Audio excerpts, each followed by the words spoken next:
Okay, gentlemen, we're live. We are live. Keep talking if you want. Good morning or afternoon, and welcome to the County Commissioners Workshop for September 13th. The first thing we have on our agenda today is our Benefits Advisory Committee, and this is going back to what we were talking about with our dependent care. So with that, I don't see the whole group here. Is everybody coming in?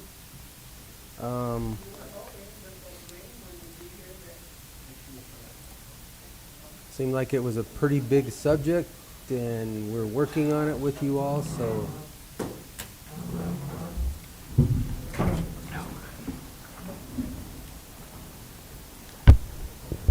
Very nice on. Okay. Okay. So, I guess it's dwindled from 12 to 2. Yeah. Apparently. Here's somebody. And the sad thing is, I wasn't at the last meeting, so I'm not sure what was said. Yeah. So, I will give you It's okay because I was at the last meeting and I can jump in. There you go. Okay, because I was going to say, if you want the opportunity to get your entire group here, I would give you a week to do that. If not, we'll go ahead and proceed with what we have. We seem to have a problem getting one person here, so I don't know that it's going to do any good. Either way is fine with me. I'm prepared today. They already have the information, or we Well, can let's move to just next do it. week so he can. Let's just do it. Okay. Do it fast. So let's start We're with ready. the results of the survey and what the findings were. And what the commission had asked was to find out, since it was brought to our attention by one department that they are losing competitions to competing local governments due to the lack of dependent care because other local governments do provide dependent care. So some of the questions asked, which you have all seen and reviewed, were do you participate in the county's dependent care coverage? If not, is it because of the cost? Would you participate if the cost was lower? What would you be willing to pay? And this question here was the one that they were trying to get at. Does the cost of dependent coverage cause you to seek out other employment with more affordable dependent coverage? And so the answers on that came back at 26% saying yes, they had looked for other work because of dependent coverage. So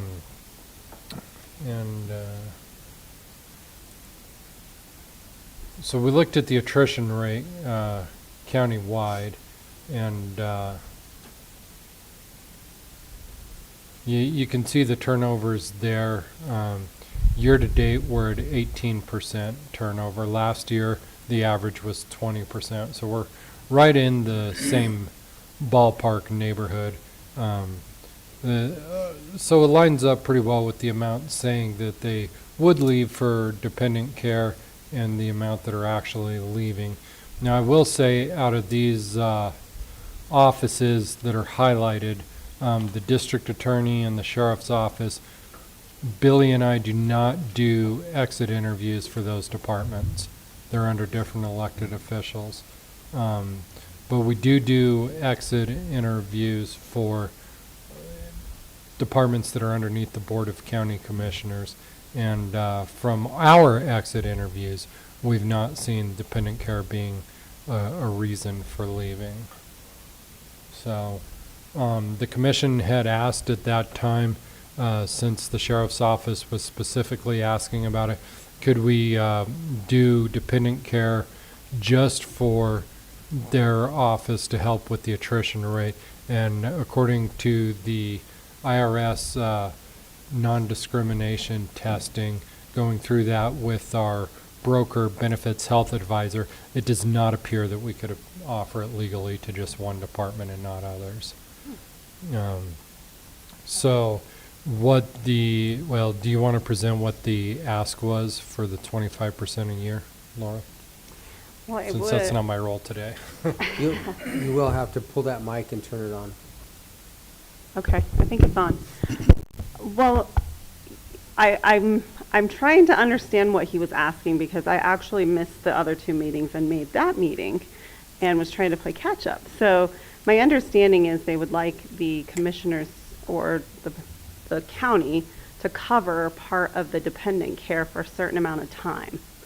That's basically it. And so they were asking, at the last meeting, they had decided to ask the Board of County Commissioners if they would consider paying up to 75% of dependent care, but not all at once. If you would do 25% this year and 50% the following year and 75% the third year to show those employees that you are interested in, that you're making steps in that direction. So when I read that in the packet, it is a 3-year progression, 25, 50, and then 75, and you said that would make us more, or catch us up basically to the municipalities of what they are paying? Correct. That kind of that threshold that you were referencing there? That's correct. It would be to make us more in line More with what competitive. La Plata County and with what the municipalities here that have law enforcement are paying. So my question back to you guys, because I know we are still one of very few, I don't know what the numbers are, that pay 100% of the employee's coverage. So is that still the ask, is that you want 100% of the employee's coverage? And Yes, 25, 50, because and 75%? yes, because if you start deducting the rest of the employees' coverage that's on themselves, so if you can have dependent care, you'll have a bigger mutiny on your hands. Mhm.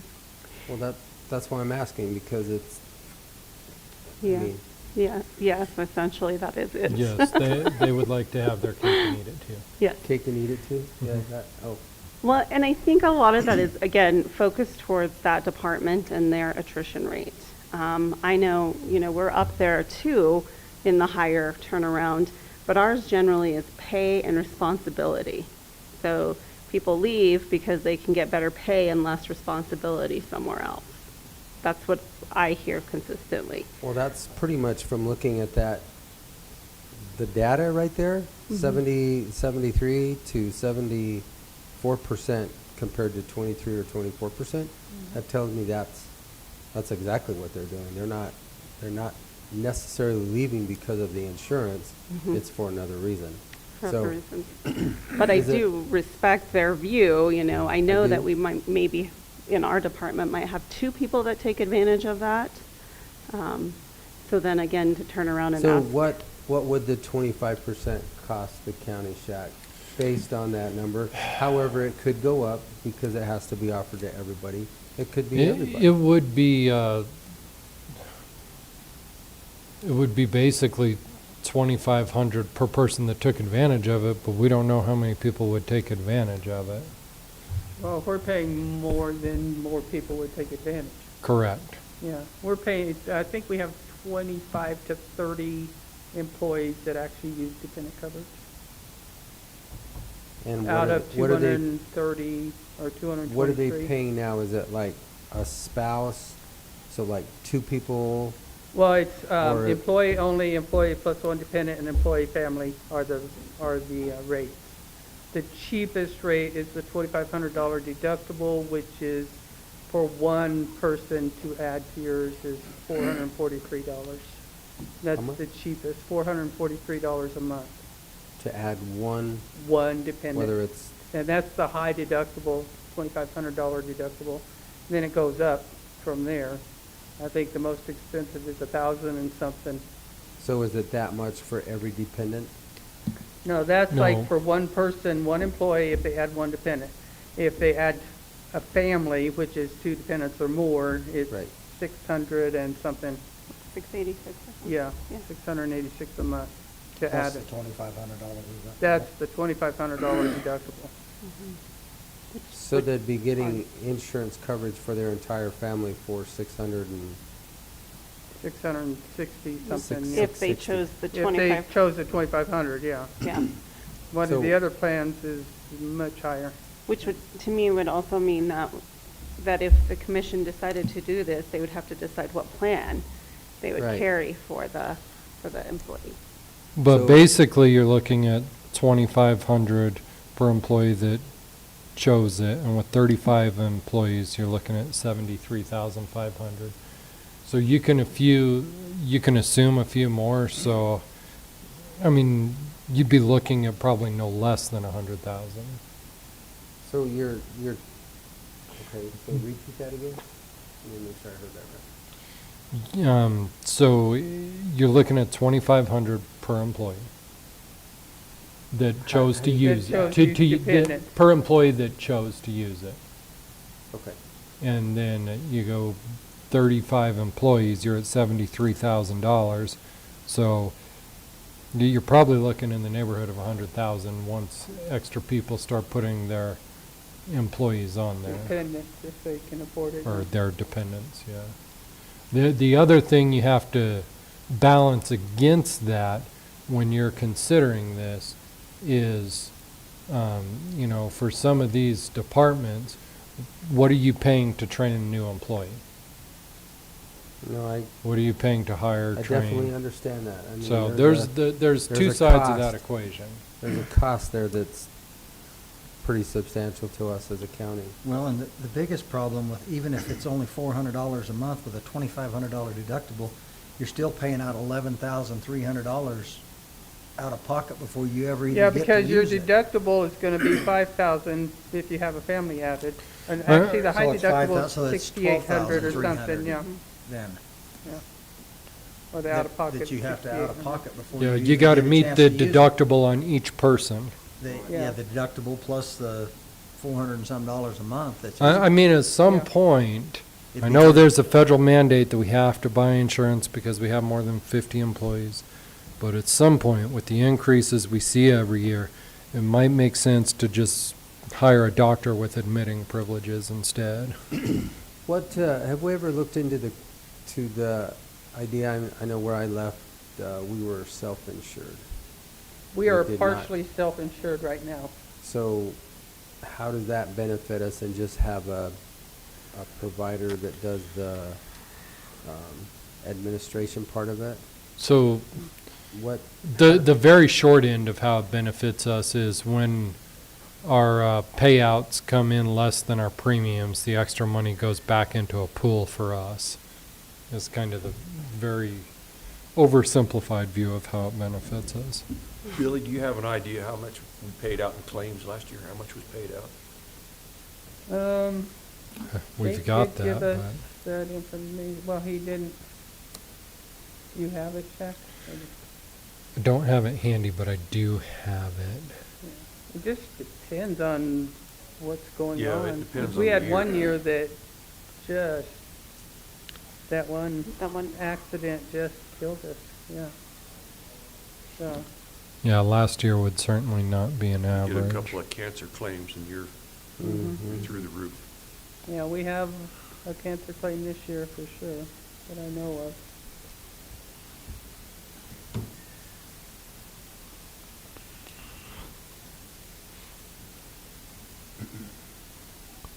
okay. And what was the other ask? 3 years is we've tried to make everybody aware, and our budget, or not our budget starts today, but in our department. Our head meeting, revenue. that we're looking at a declining revenue. mhm. And I don't know if 3 years is actually Long enough? long enough. It may It actually seems like pretty fast. Mhm. yeah. take longer than that, because those are some pretty substantial increases at one time. Those are 25% at a time. I think probably Tyson was thinking it wouldn't. To see if it helps with the retention, basically. Exactly, yeah. Yeah. Yeah, less than that wouldn't really make a difference, and, yeah. Because the other side of that coin is looking at the survey. I mean, is it better for us to give them more money to eat on a day-to-day basis instead of struggling with. Well, I'm sure if we did that survey, everybody would say they'd want more money in their pay. The thing is, after you read all of the deals on the survey, if we give them $200 or $300 extra and move them where they can't afford to use other benefits, then they're not gonna have no insurance or anything.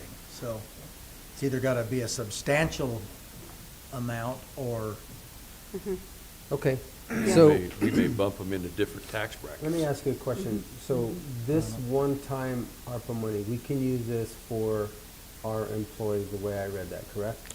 We can use it to offer a premium pay to employees that deal directly with COVID, but I think that's got to be there's a time period on that, certain month to a certain month. So I think the broader way to use the American Rescue Plan money is to use it to make up lost revenue. However, when we're using it to offset lost revenue, that contains, they don't tell us how to use it, but you have to keep in mind that we're just using that to bring us back to where we were before, not above and Correct. beyond. And then we have to take the next year to work on that, Yes, to budget that going forward. yes.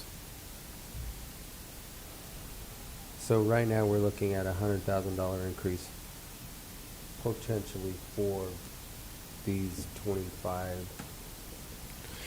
I would And say more. you will have more employees once you, If Do if that. the amount is significant, yeah.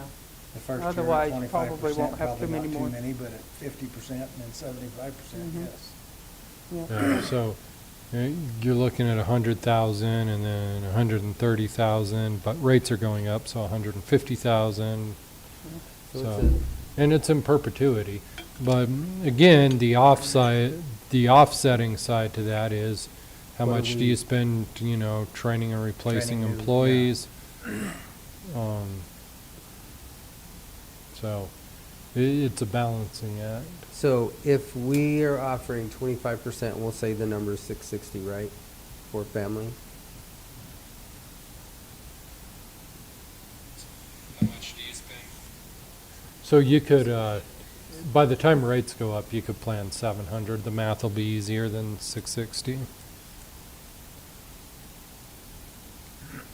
So really, that's only $165 to us, right, at 25% start? Over the year. Correct, right, it's just 1 year. 660. multiply that- That's 660 is per month, so that's 7,920 times 25% is 1,980 per employee to us. Correct, 1980, so basically $2,000 annually per employee. Yeah. So say multiply that by 30. So I only get like 69,000. But you're going to have more employees taking advantage of Right, it. I understand that. Yeah. Well, if we double it, it'd still only be 120,000. Well, that's based on what, the numbers we're looking at, but Shaq's right, I mean, we're probably gonna get another 10% or maybe more.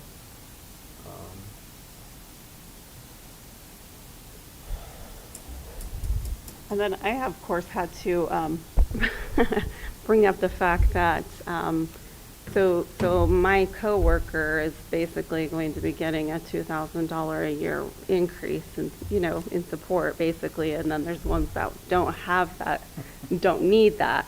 And someone's going to bring that up, so we have to kind of be prepared for that too. What do you mean? As far as it's really not for everyone. Only, so if you have dependent care, then you get to take advantage of this support. I can give them one Don't. of my kids. Right. That's just the way people are. But that's Right, I just mean, the way but people that's- are, but and, that's- Well, that's. yeah, That's the thing, they're still getting 100% of their 100% pay. Exactly. of their So- pay. yeah. And so is the other employee, but now they're getting their dependent care covered, too. So, just had to bring that one up, just to be ready. Be prepared. I know, but If you wanna again, have Well, dependent care, it's- go have a baby, I guess. I guess. Oh, no, thank you. Been there, done that. Been there, right? done that. I took care of my I'll kids. take, yeah. Yeah, well, and my argument to that statement was, you know, we really need our law enforcement is really important, and that's where we're seeing. It is.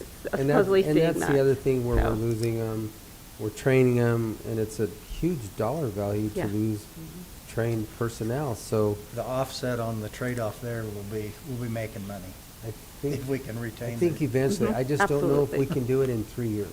So That's what, my only concern. I would think what do you 5 do would if you be get to the better. end of 3 years and you still have 111% attrition rate in that department? Well, then it's something different. Right, Well, Then but it then you'll wasn't- be then it taking that wasn't benefit insurance, away it's from the whole county, Exactly. and then you're gonna be in a, But then you can't take it away. Yeah. Can't just- Well, I think it's something that we don't want to take away anyway. No. It's something that our employees deserve and work for. right. I don't think we'd want to Well, take it away. And the other thing, that, you know, private industry, they can make a lot more money. And government, We they have don't got have to- high wages. We can't just raise our prices, you know, No. with government. Some people think we can, but we can't. Okay, so basically, Shaq, we're looking at, to start at 25%. I would still think a 5-year plan is probably better than 3. I think 3 is gonna be more of a stretch. that would be, yeah, a 5-year plan, Because in that way, we're going 15, just less than 20% 15, 30, mean- 45, something. to get there, because we do have to plan for more than just that 25%. It's probably gonna, I mean, if it doubles, that's. then we're Well, in a looking at- year or two, if So it that looks would be like our revenues 15%. come up and stuff and Yeah, then we everything, can there's deal with nothing it. says, hey, we can jump this 2 years. Well, and if you do a 5-year plan, you could get to the end of the second year, and if the attrition rate hasn't slowed down any, then you can just freeze it right there. Mhm. So, is True. that palatable? I'd say Yeah, absolutely.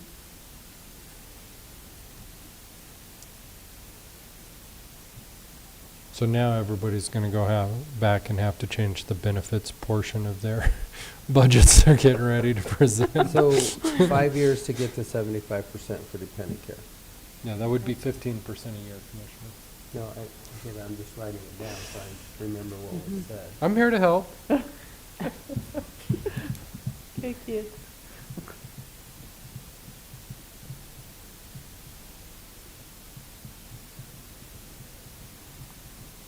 Okay, what else have we got? That was it. Just a Yeah. discussion today, because we Yes. can't make any decisions. Absolutely. Okay? Yep. Okay. I would, if you have any further input from whoever The else other here. one? Okay. Yeah, I don't know where they are. We all agreed to be here today, so.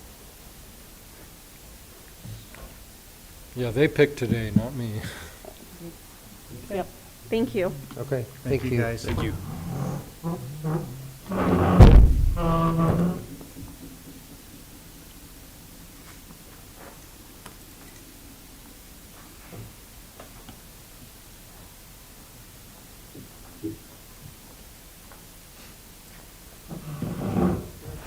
Good afternoon, Shane. Hi.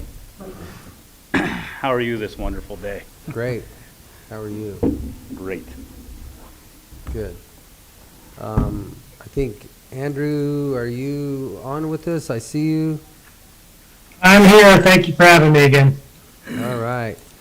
Shane, do you want to start this, or do you want to go ahead and go into what Andy has presented for us for the vehicles that you sent back to him? So I'll just start by saying we took the large number of vehicles, 99 vehicles, and dwindled it down to our most used vehicles. Some of them didn't fall into a category. I showed Candelaria the other day. There was 40-some vehicles that get over a 10,000-mile mark in Montezuma County.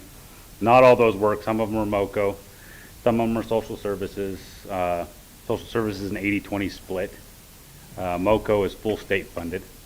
And then there's a plan in the road department. We run the foreman pickups 6 years and then run them out to the outlying districts for crew pickups, and then they get about 5,000 miles or so a year.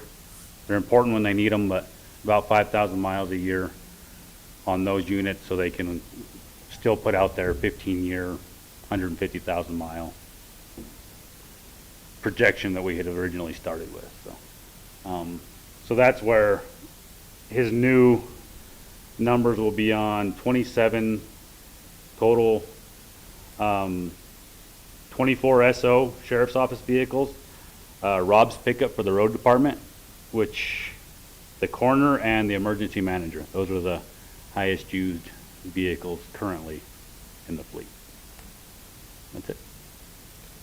Okay, thank you, Shane. Andrew, would you like to go ahead and do your PowerPoint or your presentation also, and then we can ask any other questions and go from there? Absolutely.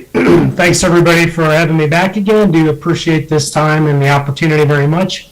Hopefully you can see my screen, which should just say fleet synopsis. Everybody see that all right?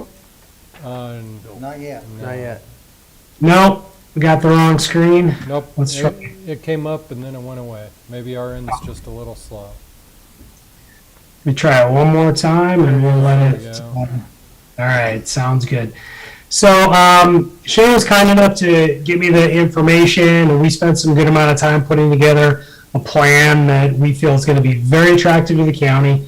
I did put everything into a synopsis, so you've got a very brief couple of pages here in terms of some references and things along those lines. I'm not going to go through this line by line, but just to point out that we do have about 27 vehicles we profiled. Obviously, we're going to be able to bring down the age significantly, which is going to save you in maintenance and fuel costs. We're going to do that through an equity lease, and we're also going to sell those existing vehicles and use that equity to offset the cost of bringing in the new vehicles, which is exactly what we talked about the last time, and kind of a results section down here. This refers to the PDF I'll review in a moment. This is some references we have, and this is Sourcewell, a well-known cooperative purchasing agreement that the county has used before that we are a part of if it makes sense to do your due diligence through that particular organization. I know I rifled through that quickly. Any questions or anything I need to address at this point with that? Not hearing any comments, I will jump into it. Go ahead. Okay. So this is the model that we put together. And so Shane was kind enough to provide us all of the vehicles that he felt were going to make sense to the program. I did provide this information to Shaq on Friday afternoon. So if you've had a chance to look at it, great. If not, I will go through this in some amount of detail, and then we can ask questions from there. So the first thing that we did is looked at what's going to make the most amount of sense from a cycling standpoint at what interval and time. And so we simply selected different years here based on current age and current mileage on the fleet. For example, this pickup, which is a 2020, it's brand new, we're not projecting replacing that for 4 more years. However, all the SO vehicles that are at 80 or 1,000 miles or more, we are advising replacing those in this next model year, which I presume would be your 2022 county budget year. And then obviously these two vehicles, since they are at or over 100,000 miles almost, we're advising the county to replace those vehicles in this year. So if we replace all of these vehicles, the sum of your estimated payments in year 1 are roughly $138,000. Let me briefly mention that I have given you projected rates for trucks into 2022 because I do not have firm pricing yet from Ford. I've estimated a 3% increase in pricing. I feel like that's probably more than what the price increase will actually be. And certainly my hope is that we can get to a budget approval number based on that and hopefully come in under budget when we get firm pricing back from Ford on these particular vehicles. So back to the sum of the lease payments for that first year would be about $138,000. However, you have about $235,000 in resale equity on all of those first vehicles that we would replace. So essentially your net budget year 1 to offer this program before we factor in aftermarket is a savings of about $97,000. So we would actually give the county back roughly an estimated amount of $97,000. I wasn't exactly sure where the upfit was going to come from. So I'm a kitchen table economics guy. It's like, hey, no matter where it comes from, what is this going to cost? So Shane and I looked at some estimated upfit costs from an upfitter that we use here in Denver called Laws. We estimated about $11,000 per vehicle estimate. That estimate is included in the information I gave over to Jack, so you can view that at your convenience. And so on those 15 vehicles, about $135,000 in upfit cost, with the caveat that the detective vehicles didn't need as much upfit. So that's where that estimated upfit cost of $135,000 comes from, for a total budget cost to the county with all the upfits of about $37,948 in year one. Before I take questions on year one, I just want to point out again, this is estimated pricing based on that 3% increase. The upfit is separately line itemed out. I talked about the aftermarket expense of about $11,000. The resale are actual numbers that my remarketing gentleman put on these vehicles that he feels we could sell these vehicles for. And on year one, I took $1,000 off per vehicle just to be conservative. We're looking at an initial 48-month lease term, which can be extended if the county needs to. And the other thing that I did not factor in is the maintenance and the fuel savings that the county is going to experience by getting rid of these older vehicles and getting into newer vehicles. So before I move over to years 2, 3, and 4, I just want to stop on year 1 and see if there's any questions you have about the numbers, methodology, etc. So I do have a question, Andrew. On the SSV vehicles, which was a question that the sheriff had posed to me, and I sent it to you, and then obviously Shane is aware of it. So you ordered those from the factory as the SSV for the Fords and the Tahoes, correct? And then that specific just for those vehicles that we're talking about now, they're compliant with that. And then the upfit estimate, obviously I guess the Tahoes probably don't have near what the F-150s do, correct? And there won't be, if you look at the model, we're basically phasing out the Tahoes. The sheriff didn't want to didn't do any Tahoes anymore. So then they're basically all coming back in They'll all be identical. F-150. Okay. Okay. And to answer the question, the F-150 Responder is a specifically made Ford vehicle for law enforcement. So the Responder does denote a vehicle that is a vehicle specifically for police officers and police outfits. And they no longer have the Responder and the SSB. Last year they had the SSB and the Responder. They're not offering the SSB anymore, just the Responder. Correct? Yes, so SSV stands for Special Service Vehicle. In the Chevy line, PPV is a police vehicle. They are similar. However, most of the folks I talk to prefer the PPV. The SSV is kind of a catch-all that can be used for other municipalities and upfits and things like that. Because we're talking specifically about replacing everything with the F-150, the F-150 Responder is the law enforcement vehicle available in 2022. Shane is in fact correct. In 2021, Ford didn't even make a Responder vehicle, so they took a year off.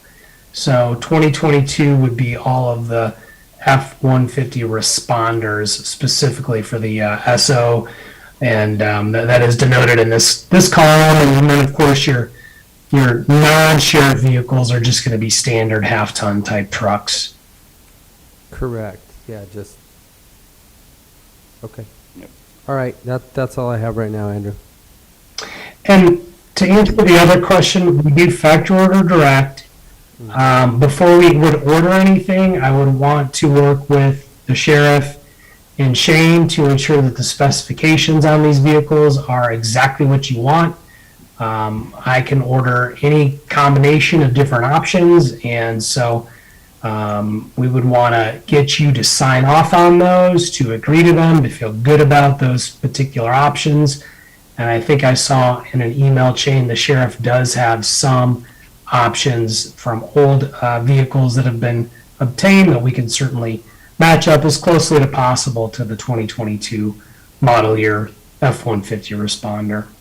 So, any other questions? Not at this point in time. Okay. I did have one question, and I know that the upfit budget generally comes separately. In this particular instance, would it be separate, or would you want to include it in the numbers, or what does that look like? So the way our budget works right now is we set aside $300,000 a year for vehicle replacement, and then say the maintenance department needs a new plow or whatever. In addition to their vehicle, that plow comes out of their department. If the landfill needs an inverter so they can drain refrigerators through their vehicle, that comes out of the landfill budget, not the capital budget. And so if the sheriff needs radios, light bars, computer consoles, that has come out of the sheriff's capital budget and not the 300,000 that's sitting there for vehicles. So I guess the question is, do you want to continue taking that out of those departments? I would think that that's how we should do it, because those are specialized to each department specifically. Some may not need anything, and some may need an awful lot. My only comment on that is that certainly I'm seeing a year one very nominal cost to the county, including the upfit expense. The only thing I would want to caution the county on is that, we don't do the program because of the perception that the sheriff has to come up with this upfit cost separately in his budget, when he probably hasn't done so in the last several years, come up with that. He's not had to for that quantity of vehicles, no. Right. So You would just include that in his budget, right? Correct. We can figure that out in a budgetary process, because looking at this is the only way to ever get caught up for the sheriff's vehicles, which I think is probably, one of our biggest goals here, is to get them caught up to where they need to be. So, yeah, the upfit cost of the 135 to add in there actually makes sense to me. If they come here, they'd be sent to our local Ford dealership, correct? And then we pick them up from here. So in the case of this particular upfitter, he is in Denver, so the vehicles would get delivered to him. He would do the upfit, and he would actually drive the vehicles to Cortez.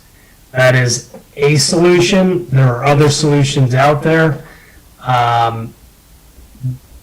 I feel good about this solution. The solution where the vehicles get upfit outside the factory is something to consider as well. However, from what I've talked with upfitters about, it can be a little more expensive to do it that way than use somebody that's a little more local in market.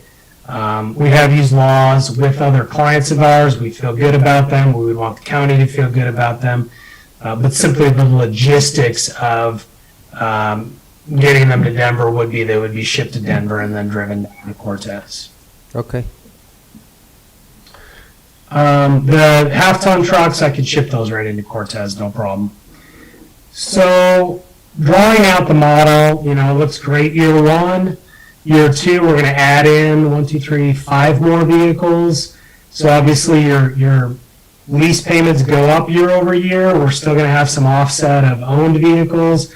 So your net budget cost about $108,000 in year two. Keep in mind, virtually you're in a wash at this point, maybe $10,000 cost to the county. We add in some upfit cost. Total budget about $163,000 for year two. Year three, there's only 1 vehicle subject to replacement based on the model years and mileage. Your payments go up a bit because we're adding to the payment stream all the vehicles. We've got resale offset. budget cost, upfit cost about $187,000. And then in year 4, we're replacing the remainder of the vehicles. Your estimated lease payments go up to about $249. We still have some owned vehicle offset of the $117. And at the end of year 4, we get to experience the equity that you have on the first group of vehicles as we cycle those out and replace those at that point. So your budget goes back negative again with some upfit cost on the remaining vehicles. You know, it's about $22,000. So again, kitchen table economics, kind of the way I like to work is for about $103,000 per year in the first 4 years, you are going to get to update this fleet 100% and experience obviously some great savings in maintenance and fuel. At what I'm looking at is probably a very reasonable budgetary number that I think is very affordable for the county. So I know I threw a lot of numbers at you there. Feel free to digest it, but what questions do you have at this point? Andrew, when it's time to turn these leased vehicles in, do we have to hit a certain mileage, a certain condition? And if we don't hit it, do we start over buying the vehicle? No, you don't. And, I'm not sure what happened previously with your experience. When you get to the end of the lease term, you are going to have an account team with Enterprise that is going to meet with you virtually or in person 2 to 3 times per year, do fleet planning, and make recommendations around what to do on these vehicles. So when we get to the end of year 4, or actually well before the end of year 4, we're going to be having conversations about this first group of vehicles and say, okay, here's what the vehicles are worth. Here's how much more they're worth in the book value. Let's go ahead and order replacement vehicles, take the equity, and apply that towards the new leases. Or if you have, for whatever reason, 40,000 miles on the truck at the end of 4 years, we can extend that lease out. We can lower your interest at that point because we refinance you at the book value. And basically, you can keep that another year or 2 if you want. And there would be a point in time where you would have it fully paid off where we could no longer charge you any more lease payments on the vehicle because it would be a fully paid for vehicle. However, what we're trying to do is look at cycling them out, capturing resale value, minimizing maintenance and repairs. So sort of a long-winded answer, but there's a lot of flexibility that we have, Shaq. And then when you're selling those vehicles, how could you ensure that they were advertised in such a way where the residents of Montezuma County, whose taxes are paying for them, had the opportunity to bid on them? So there's 2 ways that we can do that, and I know this topic came up in our first conversation. If you want us to give you a market value on those vehicles, then you can let folks know what they could bid and get them for. To be quite frank about it, once they go into my remarketing system, they are then subject for sale to the folks that we sell those vehicles to, which are licensed wholesalers. So that would be the 2 ways that we could handle that. Any other question? Okay. Shane? I've got one. Sorry. Is your mic on? Yeah. If we decide at any time to get out of this agreement, what's the penalties and costs? So there are no penalties. Basically, it is the same as a normal loan. If you want to pay off the undepreciated loan balance and get the vehicles and take the title, you are welcome to do that under our agreements. The other end of the other way is to just treat us like a bank and have us continue to finance the vehicles for you until they're fully paid off. And at that point, we would transfer the title over to you. Thank you. Which is what he said the first time. And so in your model, the first models you showed us, it showed these F-150s with an $8,000 residual value at the end. That $8,000 goes back in your guys' pocket, right? Not back to the county? I'm not sure what exactly you're looking So at. at the very end, when that vehicle comes down to it, and you just used an example in your first slides that Right, it was like the last slide deck, the last slide in there. that would be worth $8,000 at the end is what, that money goes back to enterprise, right? Not to the county. Money went not- back to us. It goes back. Not correct. You get all equity above the book value on the vehicle. So I'm not exactly sure what you're looking at, Above but the here, book value. Correct. yeah. So if the book value is $8,000 and I sell it for $18,000, contractually I have to give you the $10,000. Yeah. So we get Now- everything back. Due to the nature of these types of vehicles and the fact they're in law enforcement, they're in rougher usage, we do generally write those residuals down a bit more conservatively. I can get you a number, but generally in this case, it's going to be closer to a fairly low book value because we want you to have built-in equity at the end of the loan period. I was just doing the numbers, and if you pay the lease payment over the 4 years, we'll have paid $36,000 per pickup, correct? Are we back to my model here? Your model, Correct? yeah, at $9,396 times 4. Yep. So, Let me get my- and our price on the pickup, the last pickups were 36,000. So basically, for you guys to float us the loan, we're giving you the equity of the pickup. I'd have to look at exactly what the equity position is on each one of these vehicles. You're not giving us the equity position. You get all equity above the book value. And I can provide you with the book value and the estimated equity if you like. That's what I was If that just, so if that pickup was at the end of 4 years was still worth $10,000 book value, we'd essentially be paying you $46,000 for that pickup.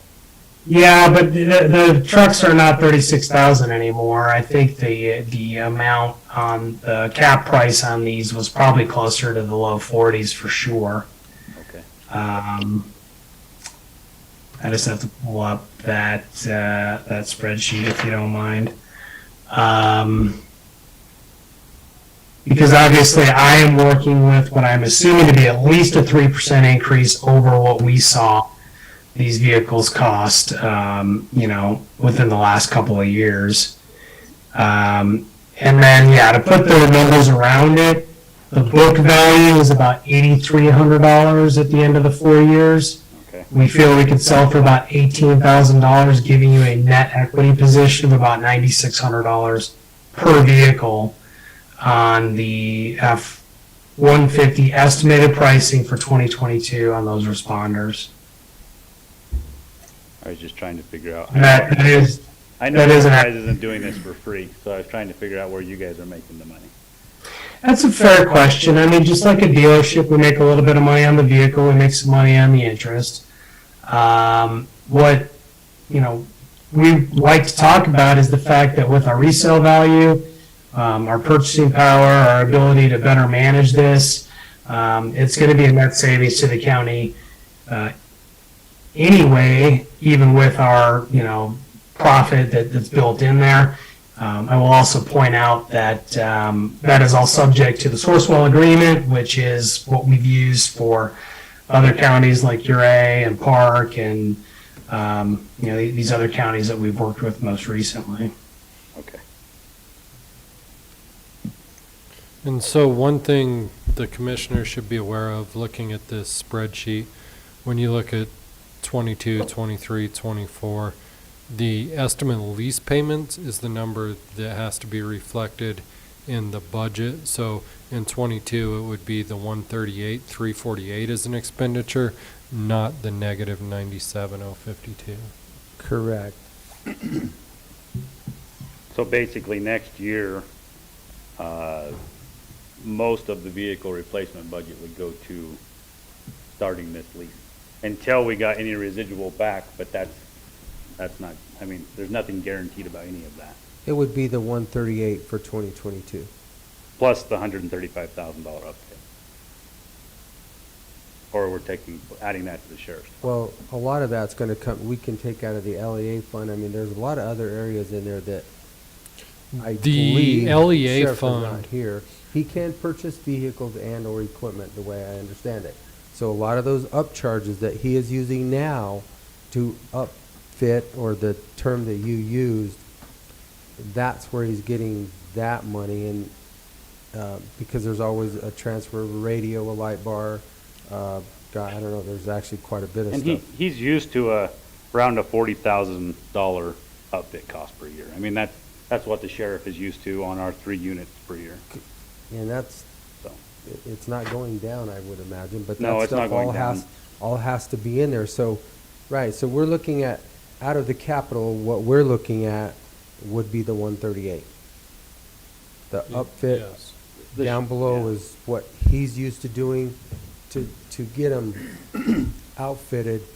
But what this does after year 4 is we've replaced them all and caught them up to speed, so they're driving newer, better vehicles. Oh, I agree with that completely. I was just trying to figure out for the replacement portion with our budget cuts, I was trying to figure out, it's gonna be $273,348 for the upfit and the vehicle and the lease. So that's basically the $300,000 we would be spending out of. That's incorrect. So that 135,000, and these are all sheriff's vehicles? These Well, are, except for 3. yes, correct. everything but 3 is sheriff's.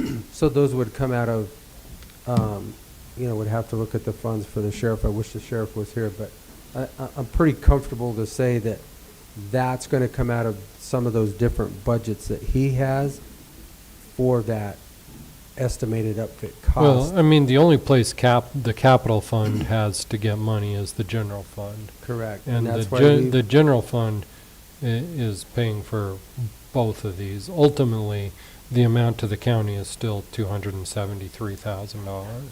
well, right, It it's doesn't matter whether you say it's sheriff, capital, whatever, it's all coming from the same pot of money. I thought the LAA fund was something totally different. The LEA is a separate mill levy, and that reimburses personnel. There may be a clause in there that allows it for equipment, but I'm not going to speak to that because it's been a minute since I looked at it. Anyway, it's, the way I look at it, it's only the 138,000 that comes out of the 300,000 set aside. Is that correct, Shaq? Because we set From the 300,000 capital, correct. From For what we would capital. normally put in capital. to purchase the vehicles. Yeah. Right. But it's all from the general fund, which, Right. Is all the big bucks. We're upfitting everything right now. you know, Okay. Question? Okay. How many of these vehicles do we get from our local car dealers and stuff usually? Any of them, or? we usually purchase, we have 3 on order from Kaziz right now. But to look at that in retrospect, Kaziz doesn't make anything on the purchase of government vehicles. All the dealerships despise dealing with government stuff because they might make $600 during all the, Okay. so it's not taking a big chunk out of Kaziz's pocket. They will be getting all the warranty, all of that stuff. Kaziz will still be getting all that taken to them. The purchases, as we purchase vehicles, it's all off of the different, basically state bids, I think is what you're trying to reference. It's state bids. Any government agency in Colorado gets the same bid Right. sheet per year, and we can all run off of that. So, but from talking to the salesmen that I've been dealing with buying the vehicles, they make no money. As a dealership, they make no money on them because there's no profit margin in them. They're so low, priced so low. So, and we do have, one of the questions I had is we have 3 units already coming, as well as you know, who knows when they'll be here, but do we just work those into this model? I can absolutely buy those from the dealer and put those in the model, yes. Okay. Any other question? And you did say we could reuse some of the equipment. Correct. The upfit cost could go down over the years because we could start reusing some of that equipment for the F-150s, which we could possibly within the next couple of years use some of them off of the newer F-150s we already have. Correct. Okay. My only question is what happens to the $235,000 resale proceeds? Does that go back in the general fund, or does that, when you sell vehicles, does that get banked into, fleet replacement fund? Everything works 1 year behind. Yeah, it all works a year behind, but basically, it does go back into the general fund, and then general fund moves a certain amount into the capital fund to buy vehicles every year. Okay. So my kitchen table economics isn't as simple as I think it is. Not when you play with government stuff. I knew that. And the last issue, or the last question I had was, on the swap out, when we start using that, I guess that's just logistics down the road when we start using some of the lights and things off the F-150s we already have. Is there's got to be some way to work that out. So how long do we have to turn a vehicle in, I should say? Well, you have as long as you want. I mean, it's just like if you were financing a car from your bank. I mean, as soon as you turn it in and pay off the loan, you're done with the payments. So generally what we'll do is we'll factory order you a replacement. We will need to figure out the best way to get that upfit accomplished, whether it's locally there or perhaps we need to take one of the old vehicles out of service for a period of time, upfit the new one, get the new one back to you, and then we would sell that old one on your behalf. So really the only time we would be without a vehicle would be if we were reusing the equipment and the time it would take an upfitter to swap it out. Okay. I think that's all the questions I have. Okay. Andrew, I think that's all the questions we have. Thank you for your presentation. We can't make any decisions today, but we will put this on the agenda for tomorrow. We can make a decision tomorrow. Great. I appreciate your time. If you have any questions, I think everybody has my email address. Please feel free to reach out. Thank you very much. Shaq, should I just end Zoom or? Yeah, you're good. You're the only one on Zoom today. Thank you very much. Y'all have a good day. Thank you, Andrew. Thank you. Good. You're comfortable with this, Shane, or? I am. I think it'll actually be the absolute only way that we're ever going to catch up with the sheriff's department. We're so far behind. There's been a lag in so many years of only buying so many units, hit and miss here and there. We had a huge rush of units in 2014. That's those interceptors that were out of that lease. And they're still running those 2014 interceptors. The problem I see is they put so many miles and so many idling hours on their units. We could budget $300,000 a year just for the sheriff's department, and still, I don't think we'll ever get caught up. They have to swap out vehicles so much. These 2016 F-150 responders that we have are in the shop once a month right now because they're always broken. Once they get upward to that 100,000 miles, they sit and idle all day long. So 100,000 miles and then sitting and idling, they probably have close to 200,000 miles on them in engine hours at that. So it's with the budget we have and our budget cuts, I think it is the only way we're paying them to manage that aspect basically, but I do think that's the only way. One question I wanted to ask you and I didn't get it done was what happens if we wreck a vehicle? What is the replacement? Well, they're still insured. We still I have know, to carry but how insurance long? on them. them They to are the- insured, but our insurance hasn't been all that helpful. by the time you meet the deductibles on the insurance, it's, They do crash one here and there. We've crashed an Interceptor. Being safe, I don't know. They basically own the vehicle until we buy it. We still I have mean, to insure we it. still have to insure it and maintain it, but they may sustain a little bit of insurance. I don't know, maybe we should But I have. don't know. We had I'm asked that fishing here, question. I yeah. mean, we still have to carry our We still have to insurance. carry the same insurance we run. And that's gonna be another, cost that will probably go up to a certain extent, which then that gets shared over the whole county, in their vehicle insurance is, if we're running all 2018s and 2020s, and there's 24 of them at the sheriff's department, our insurance is gonna go up. I mean, that's another cost. It just, that is what, but at this point, I talked to the sheriff this morning, and he was, first thing he's actually been okay with that I've done in this respect. I mean, honestly, I don't know.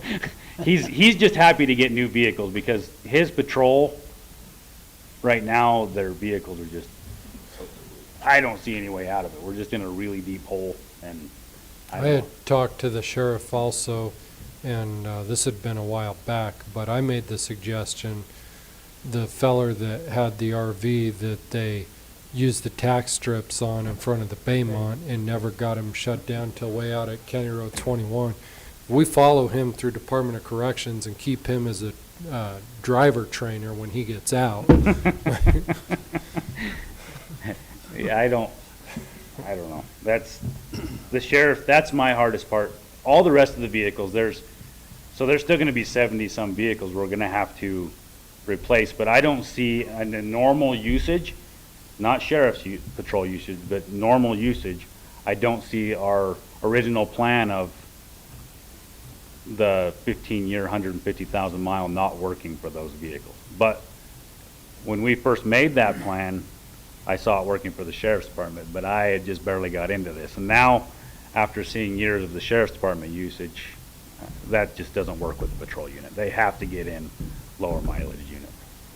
And then there's a few other pickups worked into there that just, That are high mileage. they're the high mileage. vehicles. Rob puts 20-some thousand miles a year on the 700 miles of road we have, so.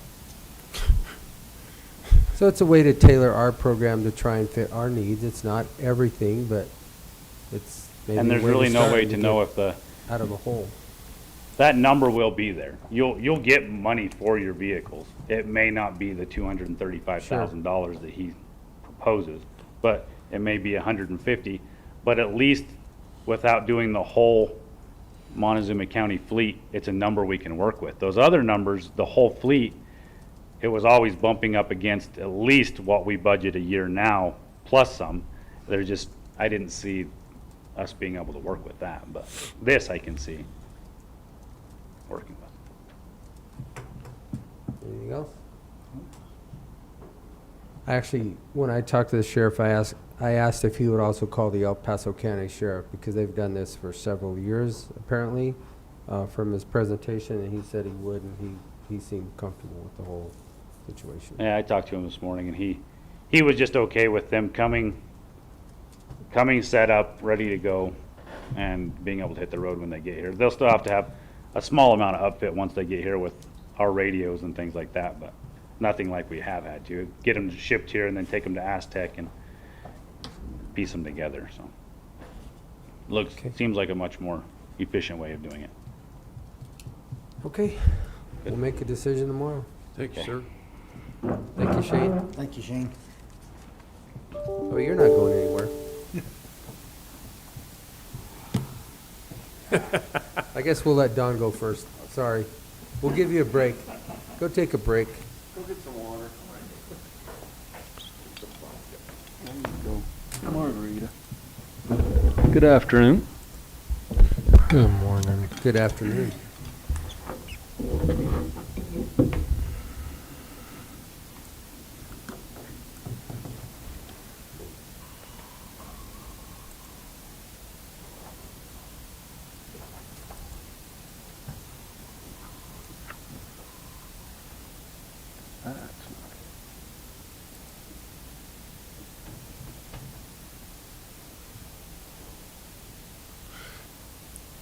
where it has the green check mark and says approved, that's my option to approve it. I've not approved any of those, obviously. Sure he has. He thinks he's got power now. Oh, shut powers. So, go ahead. Can you read it from You- there? Or, can you see it?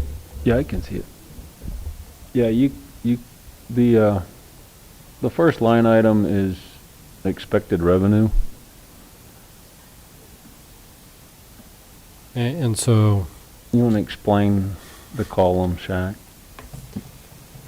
so on that item, with the expected revenue, the way the system works is, it adds it in as an expenditure on the dashboard side, but not on the other side. So his overall spending would actually be 55,000 less. It's For not a some- guy, it's a It adds software in program. the expected revenue into the expenses. But versus changing it as a negative so you could actually see what the expenses are, then matching it up with the previous years doesn't work. But because we're expecting more revenue than what was plugged in because we've never projected any revenue, then it makes the budget number even higher. So I guess if we put in $100,000, then it'd be another $50,000 higher total at the bottom. So it's a Cassell jacked So up deal. ignore that 55,000 and just call this 201,000 down here. Clear as mud? Mm-hmm. Yeah, so What'd you do for a telephone? come So again? that telephone is cell phone reimbursement. That's a reimbursement monthly cost.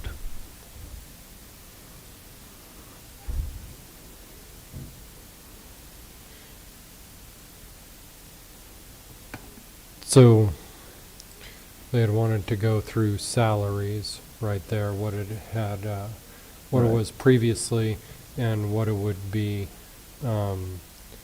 given the way the commission had asked to compare to, surrounding counties of approximately the same size.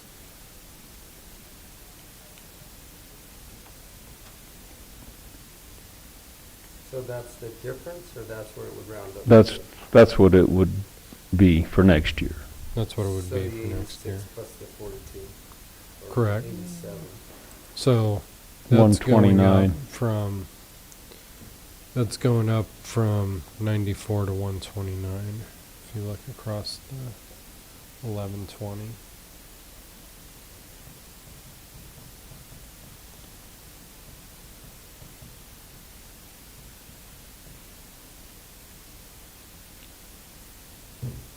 Okay. Overtime's at 3,000 instead of 2,500. You don't need all those notes, Shaq. Some of that. There's a couple of 3 items that we don't use, but we'll just leave them as zeros. The fringe benefits is based off of 36%.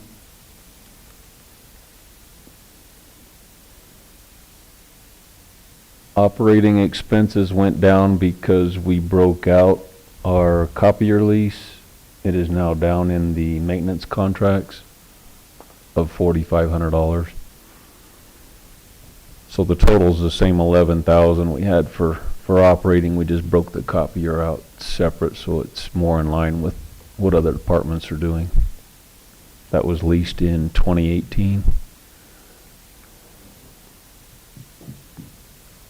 The professional services is our annual dues or our annual fee for our SmartGov account, which is, shared by 4 departments. Same with the copier. It basically is shared with GIS, natural resources, planning, emergency management, but we cover it all.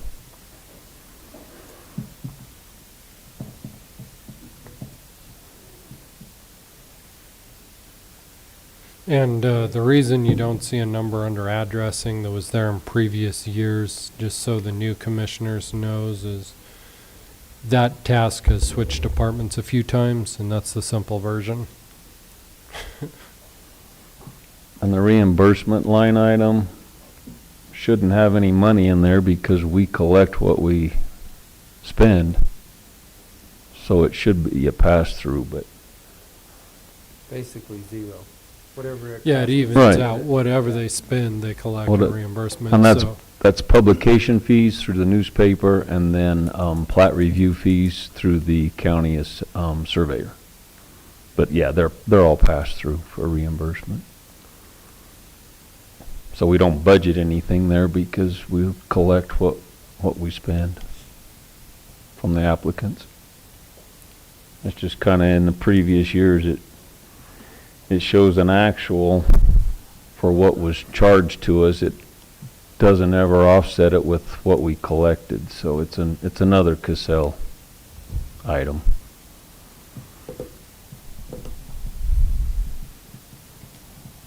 So your increase is just salaries then, Correct.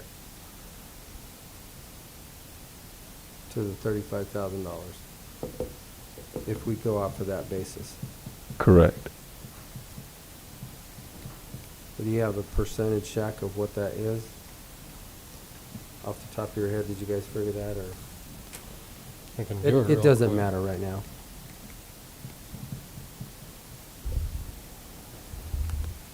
That's fine.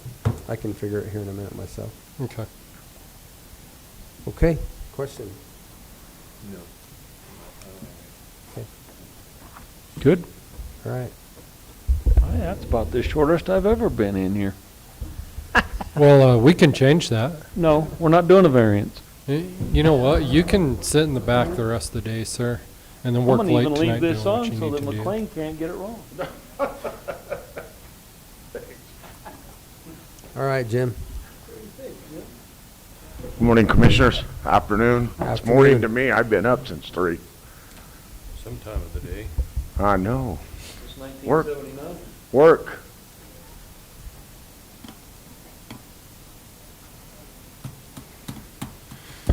So when I pull up Jim's, you're gonna see that it says one is denied. That's because an error we've been fighting with Cassell. Oh, yeah. It's not because It's of, right there. You should have to click on the denied thing, though. It should bring it up. yep. I was the But- first one to test out this budget thing, so it kept going and coming back, and we kept finding the glitches, so So hopefully we're done finding glitches. I think so. That being said, Wait for him to bring that up.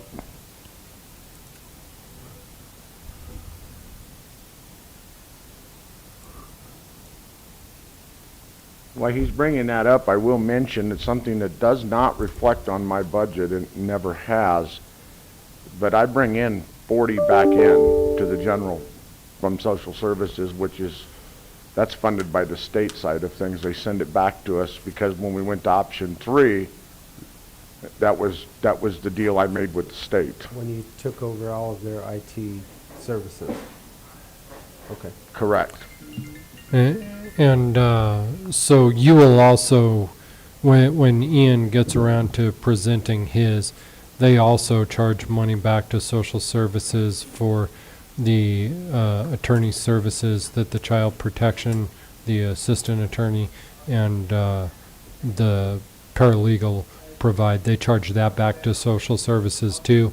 But because IT and the attorney are both in the general fund, it doesn't reflect in their revenue. It only reflects in the overall revenue of the general fund. Does that make sense? So basically, they spend everything out of general fund up front, and then as they get paid, it's reimbursed back into the general fund. But he's correct in that on neither his account nor Ian's account will it reflect as a revenue. Okay. All right, go ahead. All right. Where do you want to start there? So benefits are going up, that is what it is. your So what is our projection on the benefits, Shaq? Is that Well, part of right what now- our conversation was this just earlier? Is that incorporate that 15% per year? Is that because that's a substantial increase? So we're projecting the benefits going up to 34%. We have not got a final answer from Benefits Health Advisor. That we're usually near complete with our budgeting process before we get a number. And so right now we're estimating it going up to 34%. Of course, depending on what you all decide to do with the proposal that was brought to you by the Benefits Committee a little while ago, we could be having to go back to departments and see if they have employees that would be taking advantage of that, and if so, how many, and we'll have to plug those numbers in. That would go up even more. I don't believe we would have any in IT, though.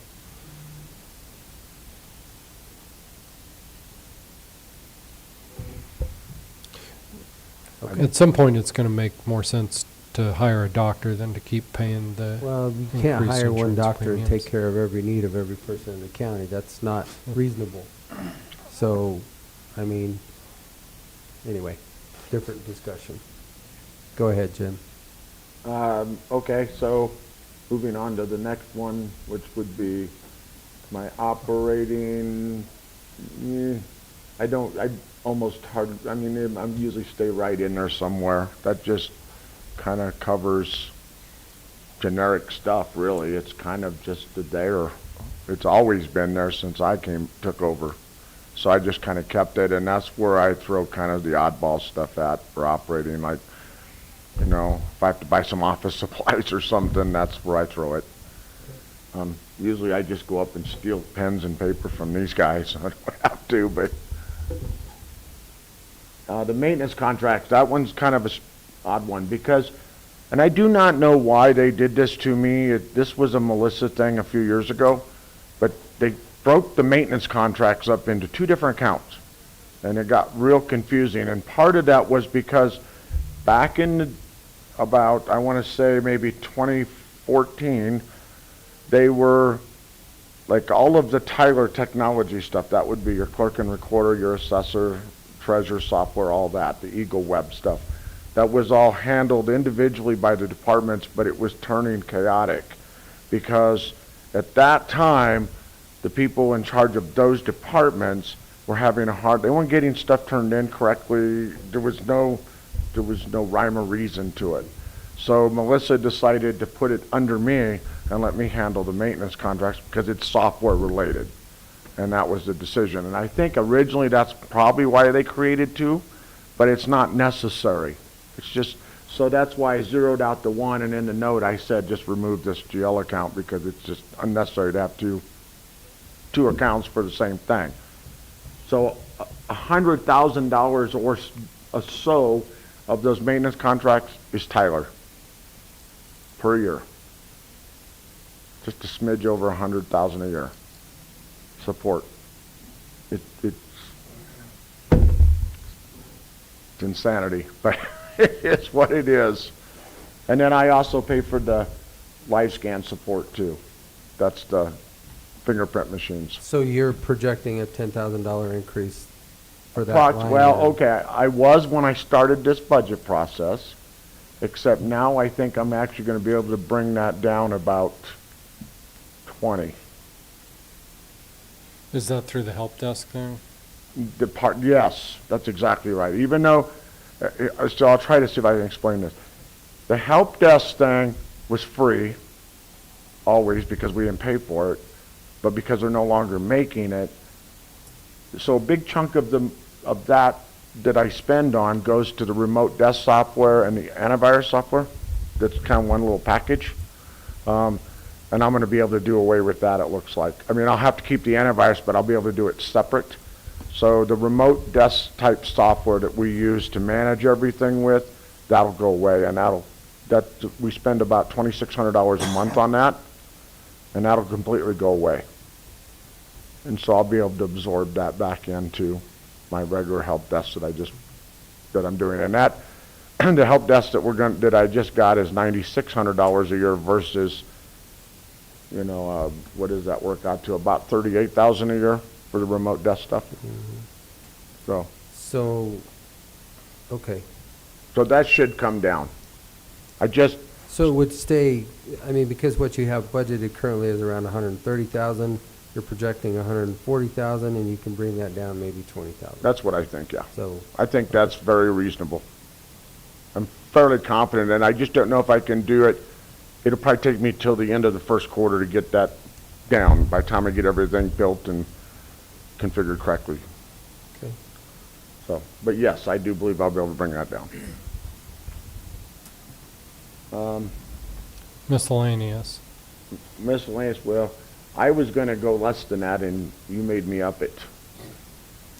That's because the price of everything's going up. But the price, he is correct about that. I am finding that some things are going up. And because we've already overspent that line item this year. So that tells me we need to up it. Okay, next. The network, the fleet one, that's just fuel at this point. We don't really have a lot of fleet cost anymore. I don't even, So he's dropping that one from 3,500 to 1,800 because one of his employees is driving an electric vehicle now. correct. It doesn't cost anything to maintain our So fuel. looking at what we've spent through the year so far, it's pretty much about what it works out to. Okay.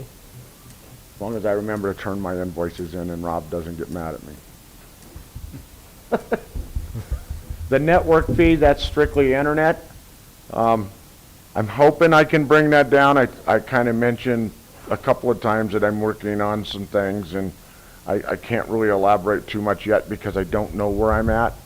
But that is pretty much anything to do with the internet, and whether that's splicing the fiber for our buildings or the internet charges or that kind of stuff. Kind of is what it is. And then the next one is the IT account. That's actually the capital account, because that was another one of them strange ones that we had three different capital accounts, I think, and I zeroed it all down to one. So if you look at the middle number changing there from 3,600 to, well, the first number is 004. This isn't in part of McClain's budget. This is actually in the capital budget, what he spends on IT stuff countywide as capital. Keep going. So the one right below it, the ITSHI, that needs to go away. That account doesn't even need to be there anymore. So Okay. we'll just roll it all into the capital. And what the capital is it's strictly just computers. You still got to replace them. And trust me when I tell you, we stretch them.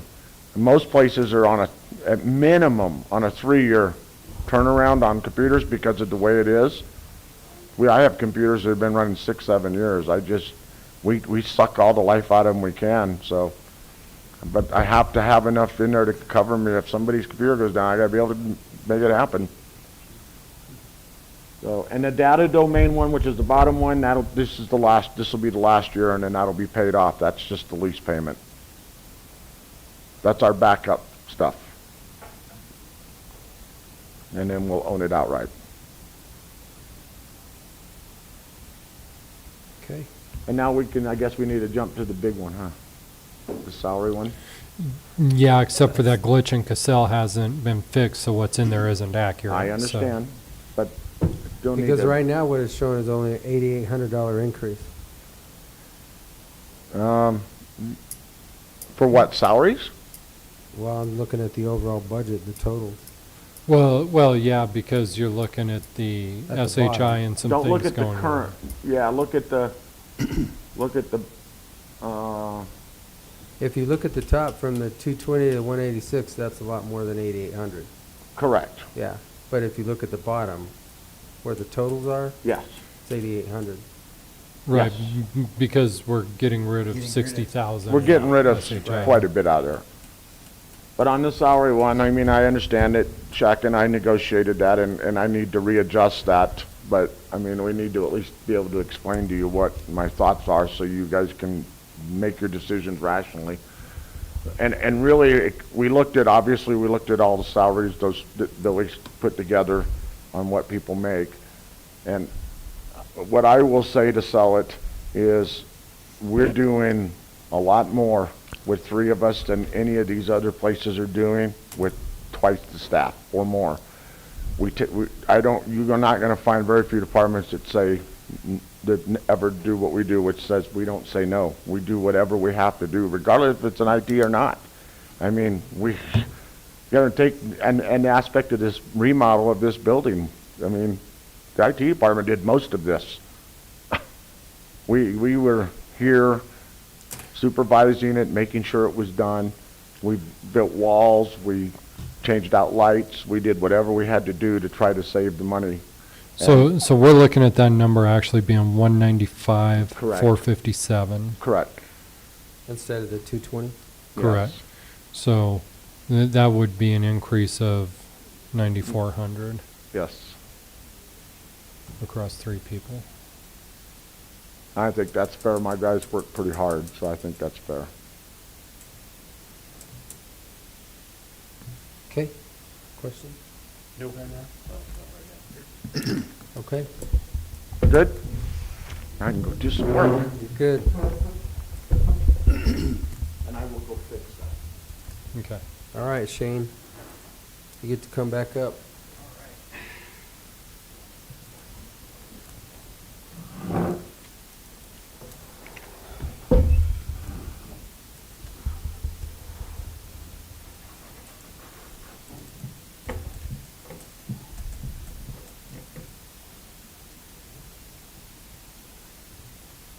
That does not look like Cassell. That is not Cassell. This is a little format I like to call PDF.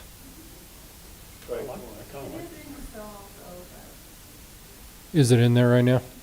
Okay. No, that's okay. That's good.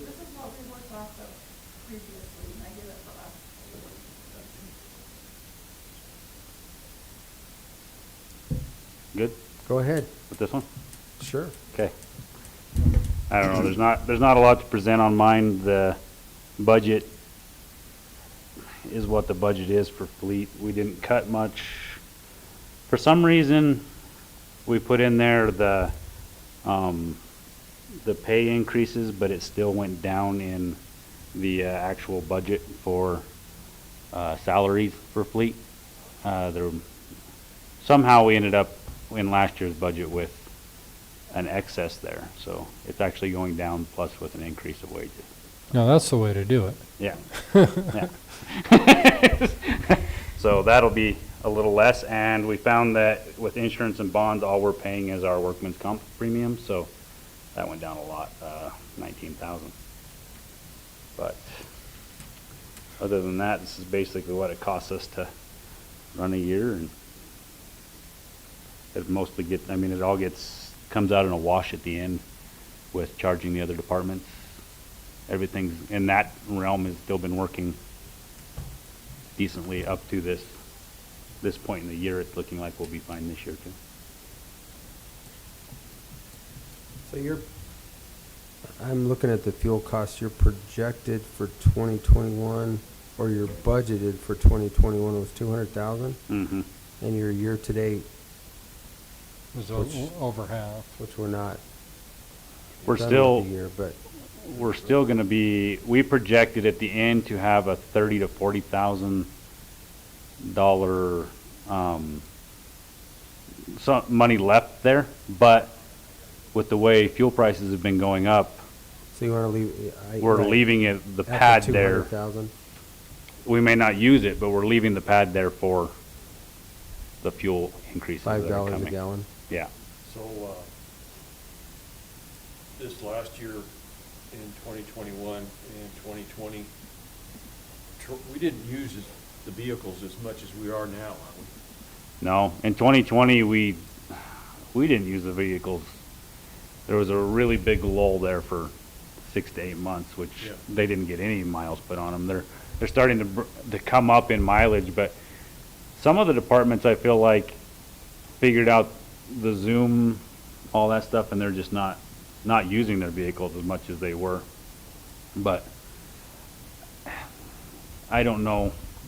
There's no way to really project the fuel. Who knows how high it's going to go? Our big fuel users is the sheriff's department on the fleet stuff. They use a lot of fuel. But we're projected to have around 40,000 in there at the end of the year cushion. So I don't know if we want to mess with that or not. So I'll budget. address the elephant in the room.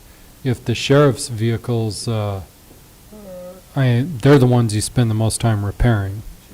Yeah. If they're all new, are you going to need the same number of hands? Yes. We only have one guy that works on small fleet. Okay. We share the responsibilities of the heavy fleet throughout the rest of the shop, but we only have one guy plus me. I mean, I jump in there here and there to diagnose a little heavier stuff, but JB is the only one that touches the light vehicle stuff, so there's nowhere to cut unless you want me to do all the oil changes. Right. Simple, yeah. Okay. Just the light stuff.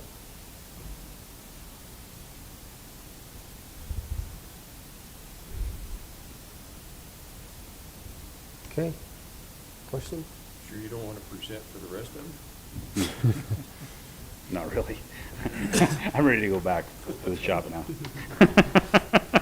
Okay. All right. Thank you.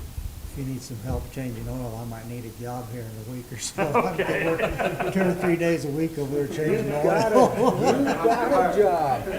No. I can You change got oil. a job. Then you'll want to raise. hire people right now. Then you'll want to raise. Okay, Dustin.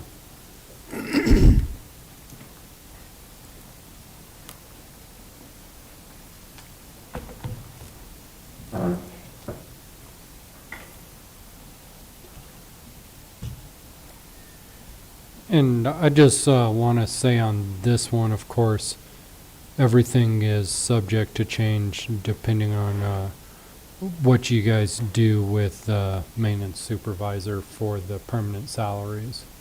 So is this still budgeted with 3 personnel that you have, or 4 3.5. personnel?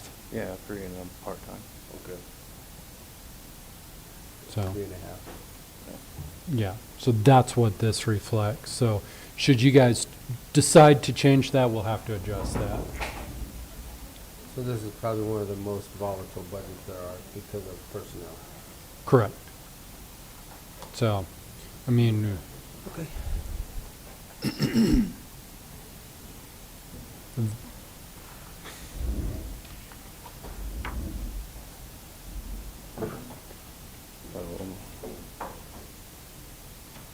I think Phaedra added some in there to make sure that if we do have a part-time person for the full year, that there's enough money in there for that, and our 3 other full-time salaries, plus an increase that was asked for. So is fine. that the biggest part of that there, Shaq, is the half-time person? Is that 20 hours a week, or is that, what is that? that's 20. 20, so Yeah. part-time, And that was, half-time? I think it added up to around 44,000 if we were to work 20 hours a week all year. Right? So, And then the fringe benefits would be around 34% of that $186,000 number.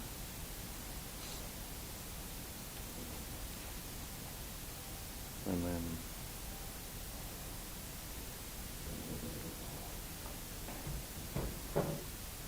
operating expenses was gonna stay about the same. And then the telephone reimbursement is the same. And then maintenance contracts,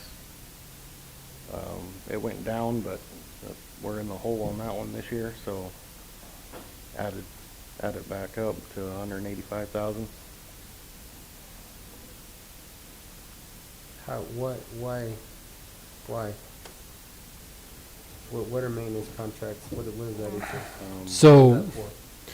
there were coolers that were replaced at the sheriff's office and the jail that have certain services that have to occur monthly that were included with the replacement on the warranty up until a certain amount of time, and now they got to start being paid for.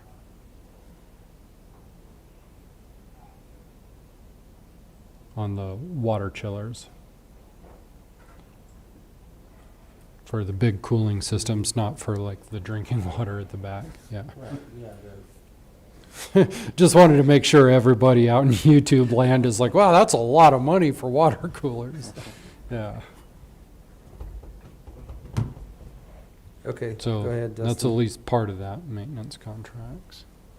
And then the cleaning crews and all that stuff comes out of that maintenance contracts.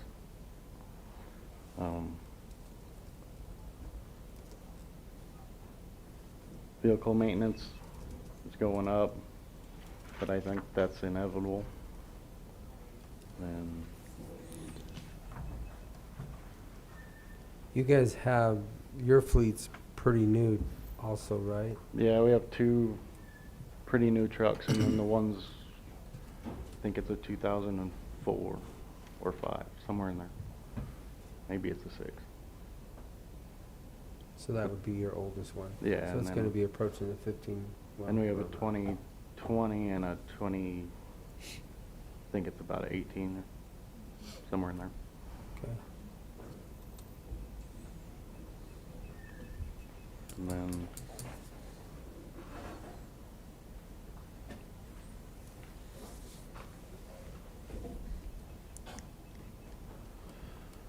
the jail operating is gonna go up. So I have a question back to the admin operating. Does that replace all of the lights to LEDs also in here? In the admin one? Yeah, In this admin building? Are those all gonna be replaced? they They are. already have been. These are all LEDs? Yeah, Okay. and the rest of the building's complete Okay. as far as, there may be a closet or 2 that don't have LED in them, but yeah, if we find them, we'll But the change them. basic Yeah. outlay has all Yeah. been taken care of? Yeah. Okay.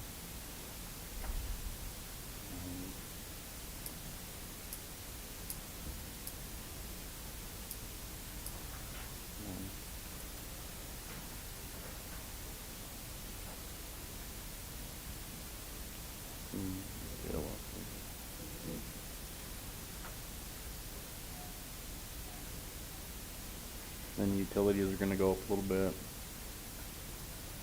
The coroner's utilities, I think we doubled because we didn't really have a baseline to go off of, and we're already in the hole on that one for this year also. Now that we have some data to go off of, we can start budgeting that Is building a that little because better. of the Well, it's coolers? correct, and we Yeah. didn't, we just got it last year, so we didn't have a baseline to build a budget off of, so. But yeah, the energy sucker out there is the coolers. Okay. Other than that, everything else is staying about the same as it was for last year's budget.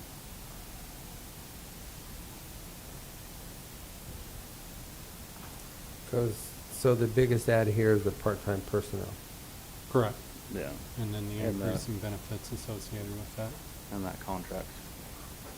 correct? And the contracts.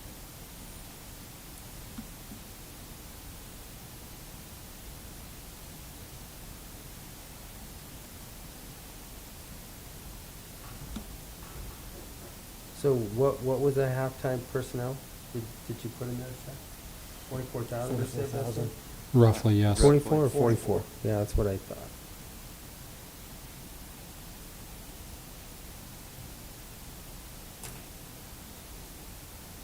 Okay.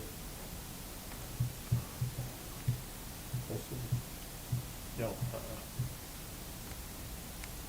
Okay,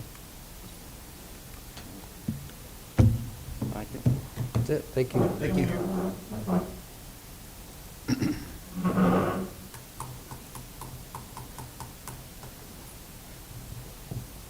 Okay, Doug, Rachel?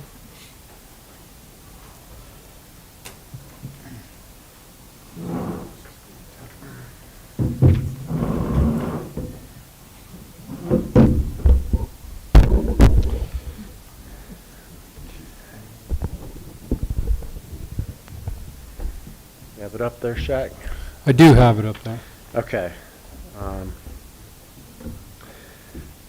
So just going from the top to the bottom, we, as far as the salaries, the only thing we threw in there was per the wage study, we asked for what that departmental wage increase would be, would match that wage study.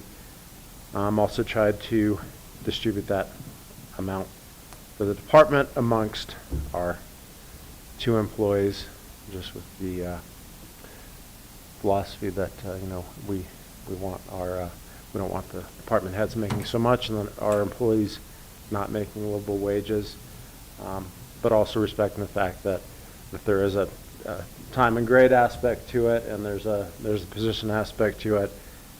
So that's what we had down as the salaries. Fringe benefits is whatever Shaq and Phaedra tell us it is. Operating is the same. Suits us pretty well. Telephone is both of the cell phones, which are pretty important for our jobs. Maintenance contract is the same as it's always been, software maintenance. Can't get away from that. That also provides runs all the online mapping and all that kind of stuff. So it does provide quite a bit for that figure. Dues, training, and travel, we asked that to be reinstated to the $2,000. We reduced it to $1,000 last year with COVID, which was fine, but we are actually starting to do more in-person travel and training, and $2,000 usually does cover that.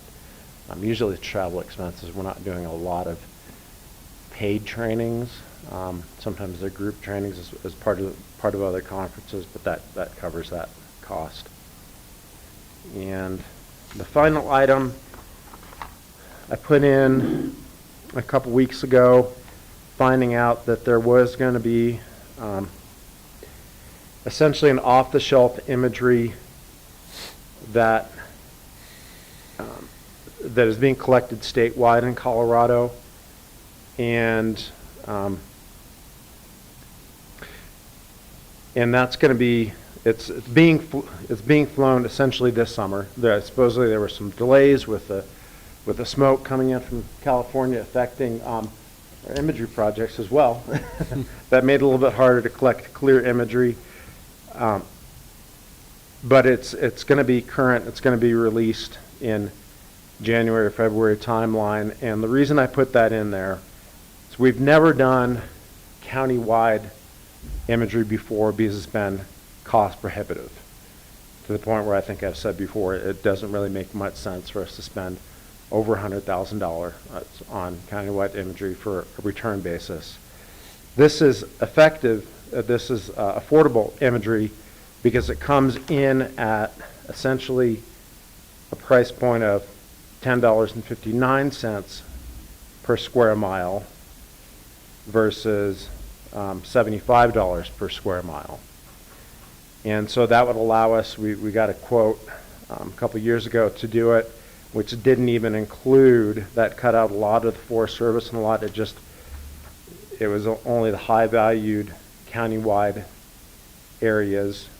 And that quote came in at almost $100,000.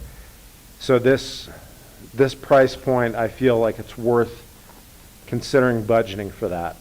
The benefit of this is it's being off the shelf. It's kind of, you get to see and test drive what we're buying before we send them a check. It's with the other imagery programs. It was like we'll build you a car to your spec, and you'll get it and you'll like it kind of scenario. This is kind of like you can go out and test drive the car and see if it's going to meet your needs. From what I've seen, it's very good imagery what they collect, and I think it would be beneficial to add this to our imagery catalog at this price point. And if we don't like it in February, then I just tell Shaq we're not going to get it, and you can just return that money. We're not going to use that money. What kind of resolution are they looking at? It's right around a foot, which is fine for. It's totally fine for countywide stuff. You still can't read license plates.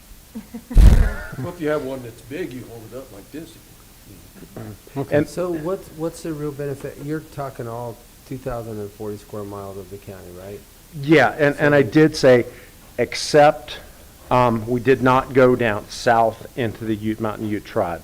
It's everything from that, so the meridian, north, county line north. I think we would also look at getting Toyac as well. That's very useful for 911 purposes. But that doesn't go all the way south through Toyac. I let our other regional partners, if you will, Dolores County and the Mountain Ute Tribe Environmental Department know about this, in which case they could purchase it and we could share it to cover our entire PSAP area. But as far as our daily uses, what the assessors use it for, what we use it day to day, we really don't need a lot of those areas of the tribal boundary. So,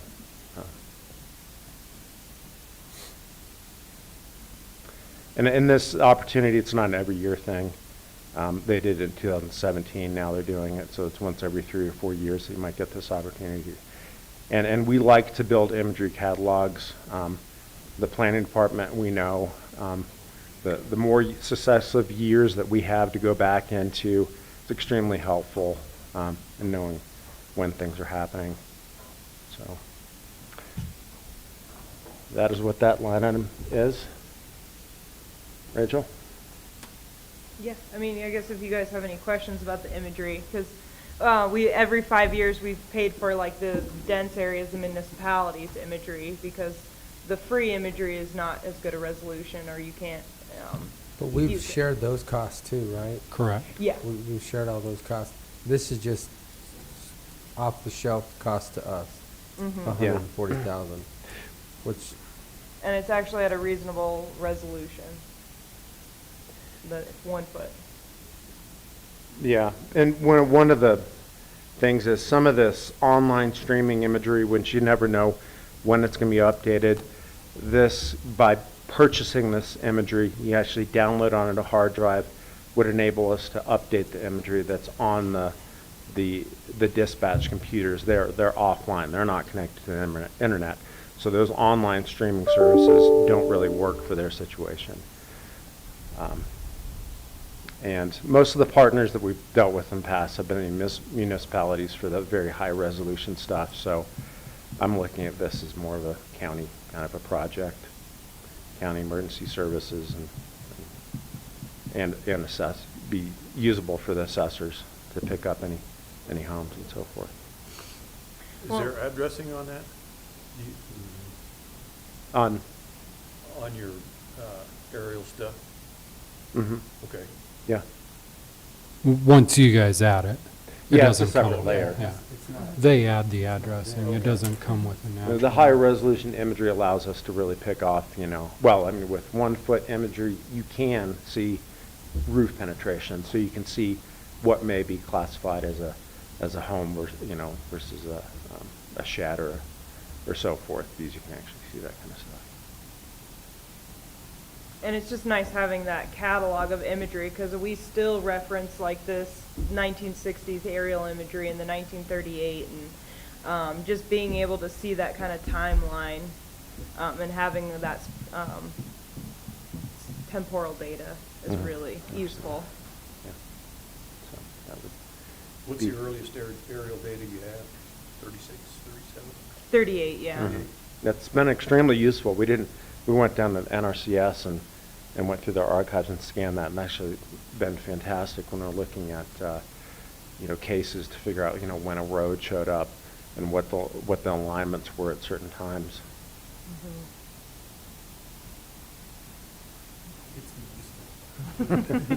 So we know that data is useful, and then aerial, then it kind of gets outdated and everybody wants the latest and greatest, but that historical catalog is still something we find very valuable. I think most of the people in this room use our GIS viewer multiple times a week, if not a day.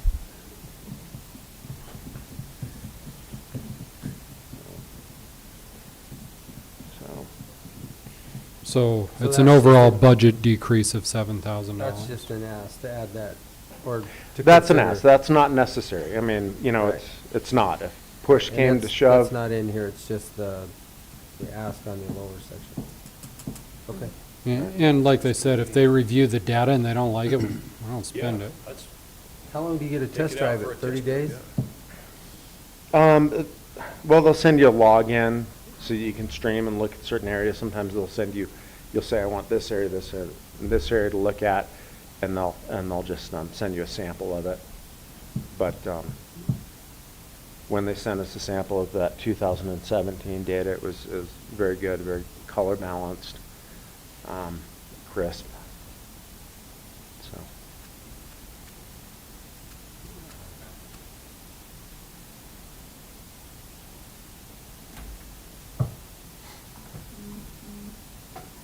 I guess that's all. Anything else? All we got. Thank you. Yeah, thank you guys. Thank you.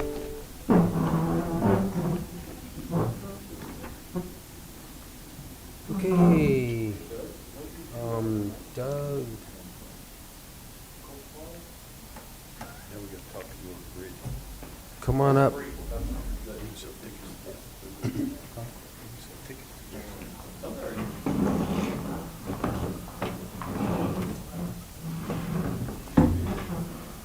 There's another mic. Grab that one. Thanks, Rob. That way we can get everybody covered. It's like 2 degrees. That's all red. See, what you do is you blow into it real close and then you move back here. I'm not talking yet, so. Okay, so, basically to bring everybody up to speed here, we, changed the handbook and we voted on it and it was approved last 31st. 31st.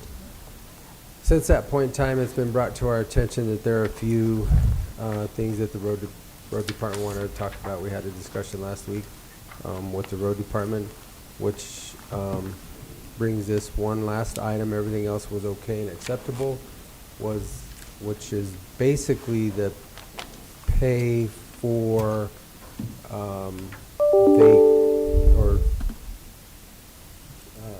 our 13 holidays that are paid. Well, it's vacation accumulation and then holiday So pay the for 10-hour accumulation has employees. basically been taken care of, correct? Well, you guys I have don't know not what you made a mean by that. decision on the payouts. Correct. Well, we can't make a decision today, but we've discussed all of those. So wherever you want to, whichever item you want to start discussing first. Well, no, what do you mean by payout? What do you mean? Which one? Okay, so on the vacation accruals for the payout, which was Bring 'em the down to spreadsheet that we had, New maximum. To the new maximum, yeah, we that agreed we, to that that one. we talked about. We thought that We was could fair. pay out and pay 10 hours below so that they would still be accruing. And then I did get your message that, I think you said 8 and 5? Eight of them was happy to take the money and 5 wanted to hopefully keep accruing while they pay that down, or while we work that down. Because it's still not fair to, if Monday you say, no, it stops Monday, they're not gonna get to accrue any hours while they get that paid off. There was no timeline there to get I that thought down. it was a 60-day. Well, that's what we kind of talked about, was giving them 60 days to, Well, we discussed To it, but move we that never down. agreed to nothing. We just said you guys were gonna go off and think about it, so we're there, we're still there. at That's that one. correct. There was no decision made. there was no Correct. decisions made. No. And again, we can't make that No. decision today either. It's got to be Right. made That tomorrow. was just kind of what we had thought, that we could maybe give them time to bring it down, if it would work for everybody. So the 8 are happy with being paid out. That's done. That's easy. That's real easy. I wish all 5 of them would make that easy, but they did it. They're pretty close, though. The 5 are pretty close. It won't take them very long. If we just don't take their ability to gather more while they're paying it down, I think they'll How- be perfectly happy. So are they all It should be obvious, but as a point of clarification, are they all planning to take vacation time in the next 60 days then? Yeah, because Those it's hunting five. season Because and of- holidays and. If they're given I this figured, I just opportunity, they wanted to definitely make will. sure, Yeah. so. If given this opportunity for the 60 days, they definitely will work with that. They'll definitely plan their time off. and get that. For example, one of them is leaving to fly back east to the daughter's first child, 2 weeks off. And we were not giving them that ability to burn those off before they started losing out. And he's the one that didn't want the money, because he says, I'd rather have the time off. He didn't have a lot anyway, so we were just jumping in too quick. We just needed a little time to make these adjustments and make it work, so 60 days is perfect. You do that. He would have we're to good. be at the max, right? Pardon me? He would be at the max. He is above the max now. Right. The new max, yeah. But if you give him time to burn that off, he'll get that off. You know, he only gained 4 hours next week.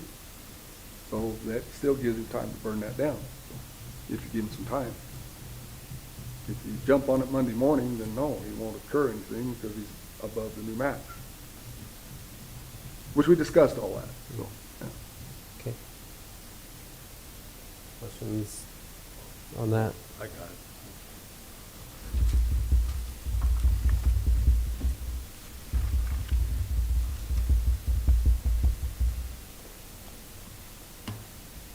Okay, next one. I don't know. Where do you want to go with? So. Well, the on only on the thing left is vacation holidays. Is the holidays. Holidays. And that's where the issue is. I looked at all the information that Shaq sent to us on CDOT. I'm sorry, off the top of my head, Shaq, what was the other one? 8 other counties. Oh, the other counties. So the vacation pay, what we pay at now that it's been approved is for 8 hours You mean holiday? Holiday, we're talking for holiday. holidays, 8 hours for holiday pay. So that's where, in my opinion, we're crossing the line between that's a benefit, that's what's approved as a benefit. It doesn't have anything to do with how you want to manage or run your department, whether it's 410 or 5/8.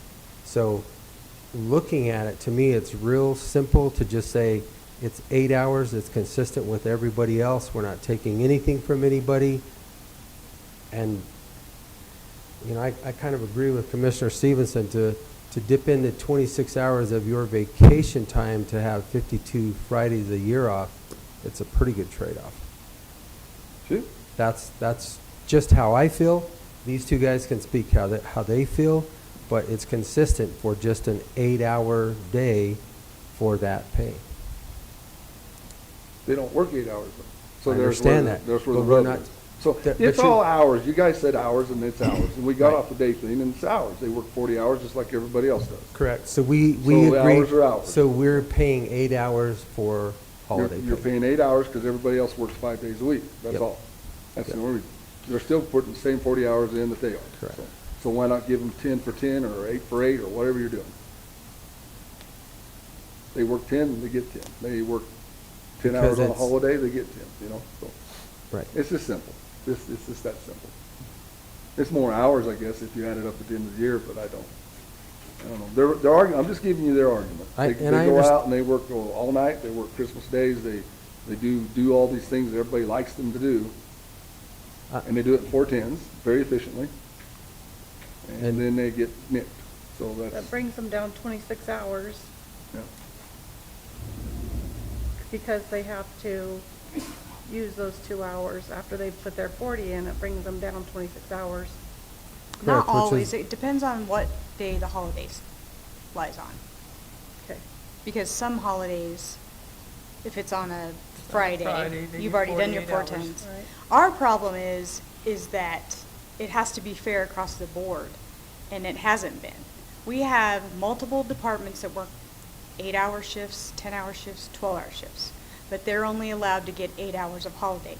They didn't get the 10 hours of holiday. So that's our argument. We were told, get timekeeping, put everybody on the same page, get it working, and we still have this issue that we've been bringing up. Hey, what are we doing here? And so Billy and I did the research, and she had 8 counties, and they do it the way that we had proposed. You have to use your 2 hours of comp time or your 2 hours of vacation. Or work extra hours. or work during the week. extra hours during the prior before the holiday. That's how those 8 counties did it. That's how most of the research that we did with the county or not county, state, CDOT. So we're just trying to be consistent, and we haven't been. And not to further complicate it, but my suggestion was to give 1 additional hour per pay period in vacation to the road department, and then have them reimburse on each holiday 2 vacation hours.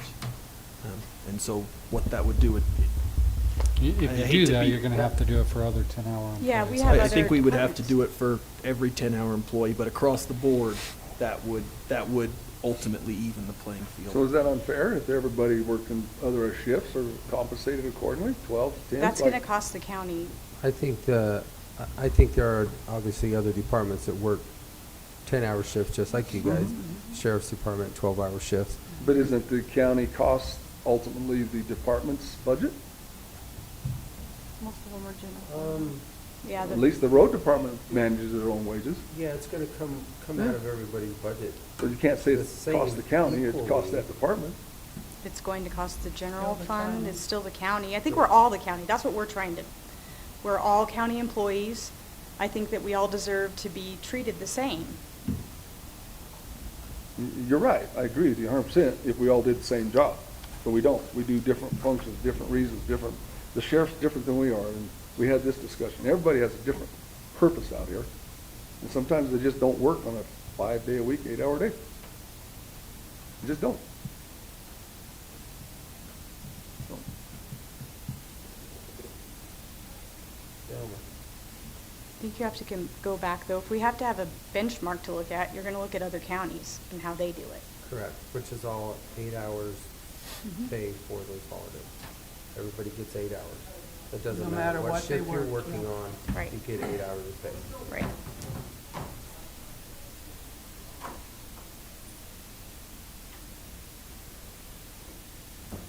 no, I don't think we argue with that. That's a given. I think we're looking at more what Ian's saying. Work it to the system that you're in. 8 hours is across the board, and 8 hours is across the board. Make some flexibility somewhere to make this right for the guys that do it, or the girls, or whoever's out there. Just make it right.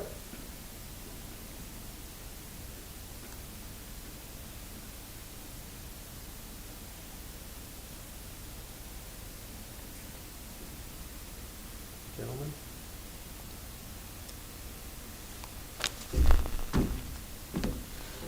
You know, the other thing too that we had talked about was the hand manipulation, what you said, I got your information too, that you can do 10-hour days, correct? Yes, you can Everybody's enter a correct? 10-hour holiday. do You it can for enter a 8 to 10-hour 10. holiday. So,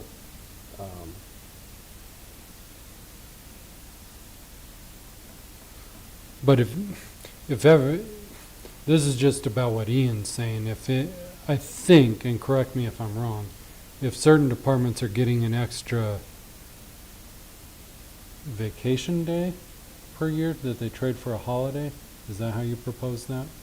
Or vacation hour, not day, sorry, that they trade for a holiday, that brings the hand manipulation back in at that point. correct. Because which you're is the doing hand one for manipulation one, that and those aren't the same we don't thing. want to do that at all. I guess that's where I get confused with Cassell. I mean, say you're an employee that's working 10-hour shifts, and so you come to Labor Day, for But that's by instance. choice. That's by choice. Yeah. That's up to the flexibility of the department head. The sheriff could move his to 12.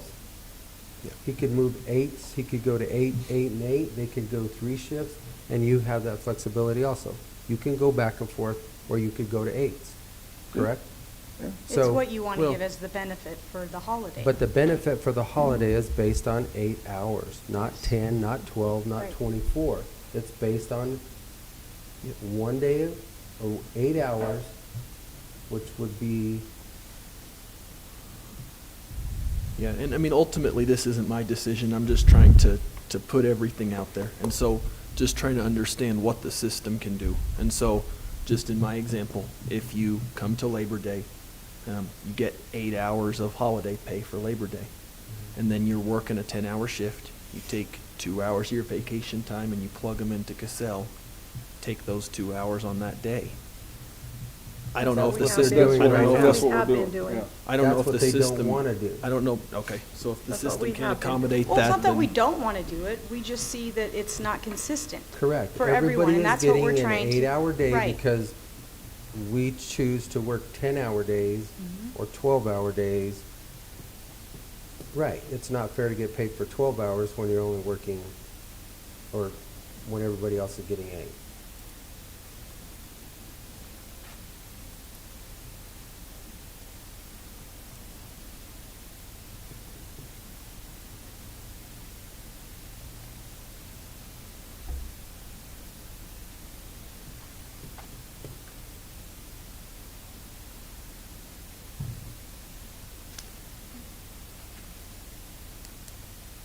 Question? Nope, no question. I wish my entire life, if I had 520 hours worth of Fridays off, I could have traded that 26 hours. But they've already put their 40 hours in. I know, but it's just a trade-off of getting a 3-day weekend every weekend. Well, and that's exactly what all of the, when we looked at this, that's one of the things. You don't want to call it a perk, but it's a perk to work 4 days a week. You It's a can plan long your day. vacations. It's a choice. It's a It's choice. what it is. It's And, not and not everyone's getting that choice. But Well, then they're well, also getting- yes and no. It's a choice for the department head. The Sure, employee comes yes. in when they're told. Correct. Like, we just want it to be consistent.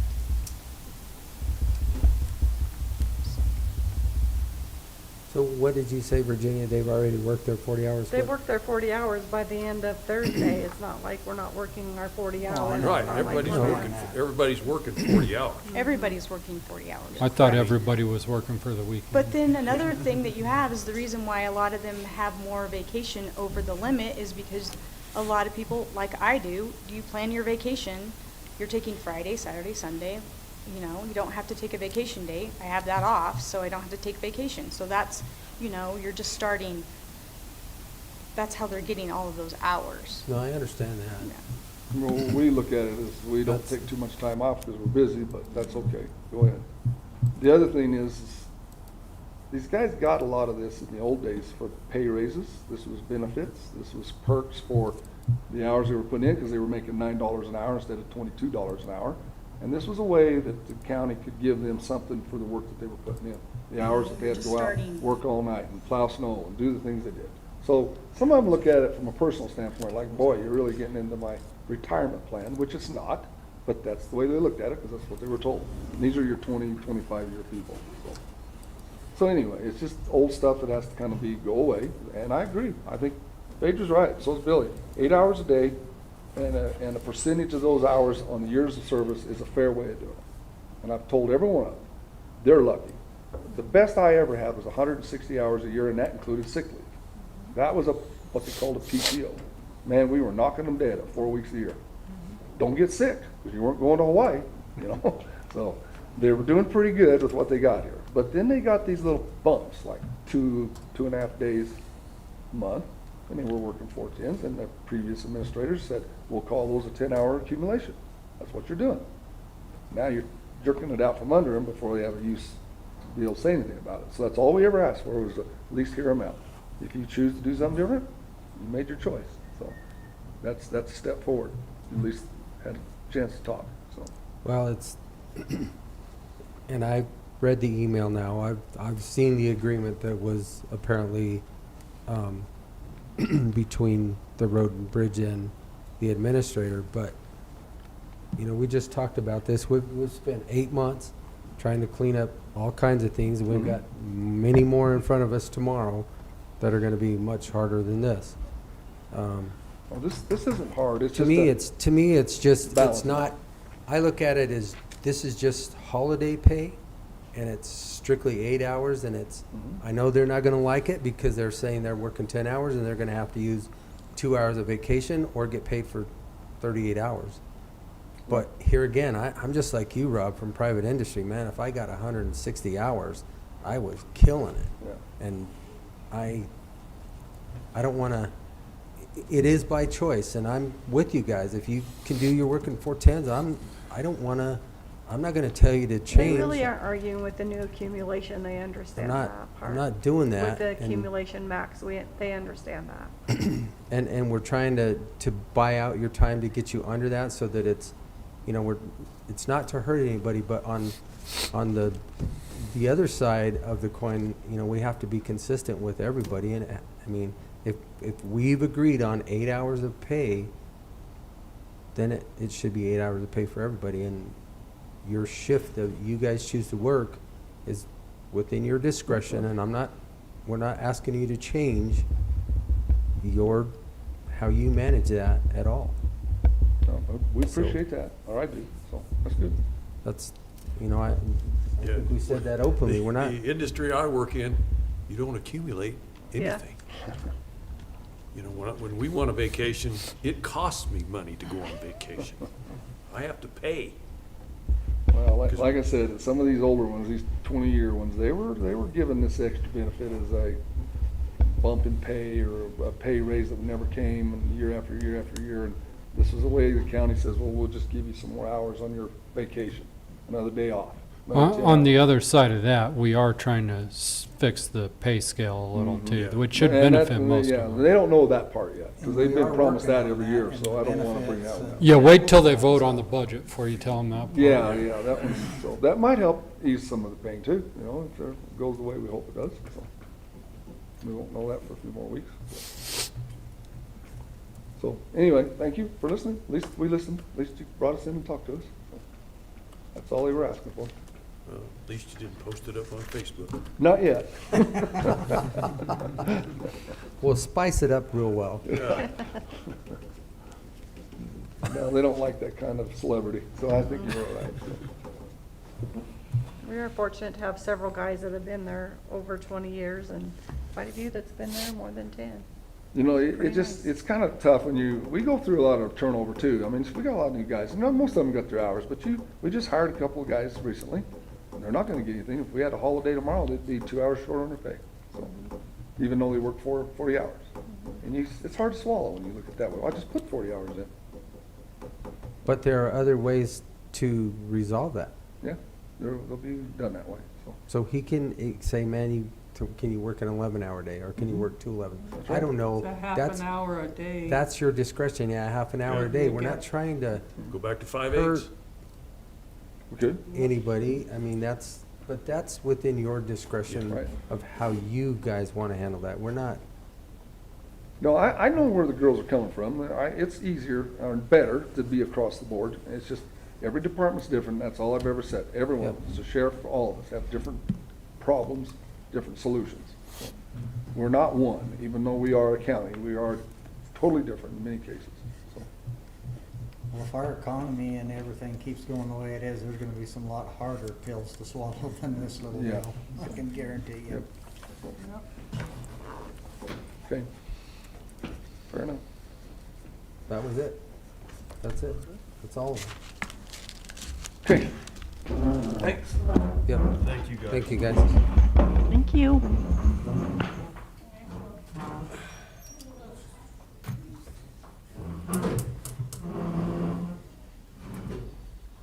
Good? Yeah. So, Jack?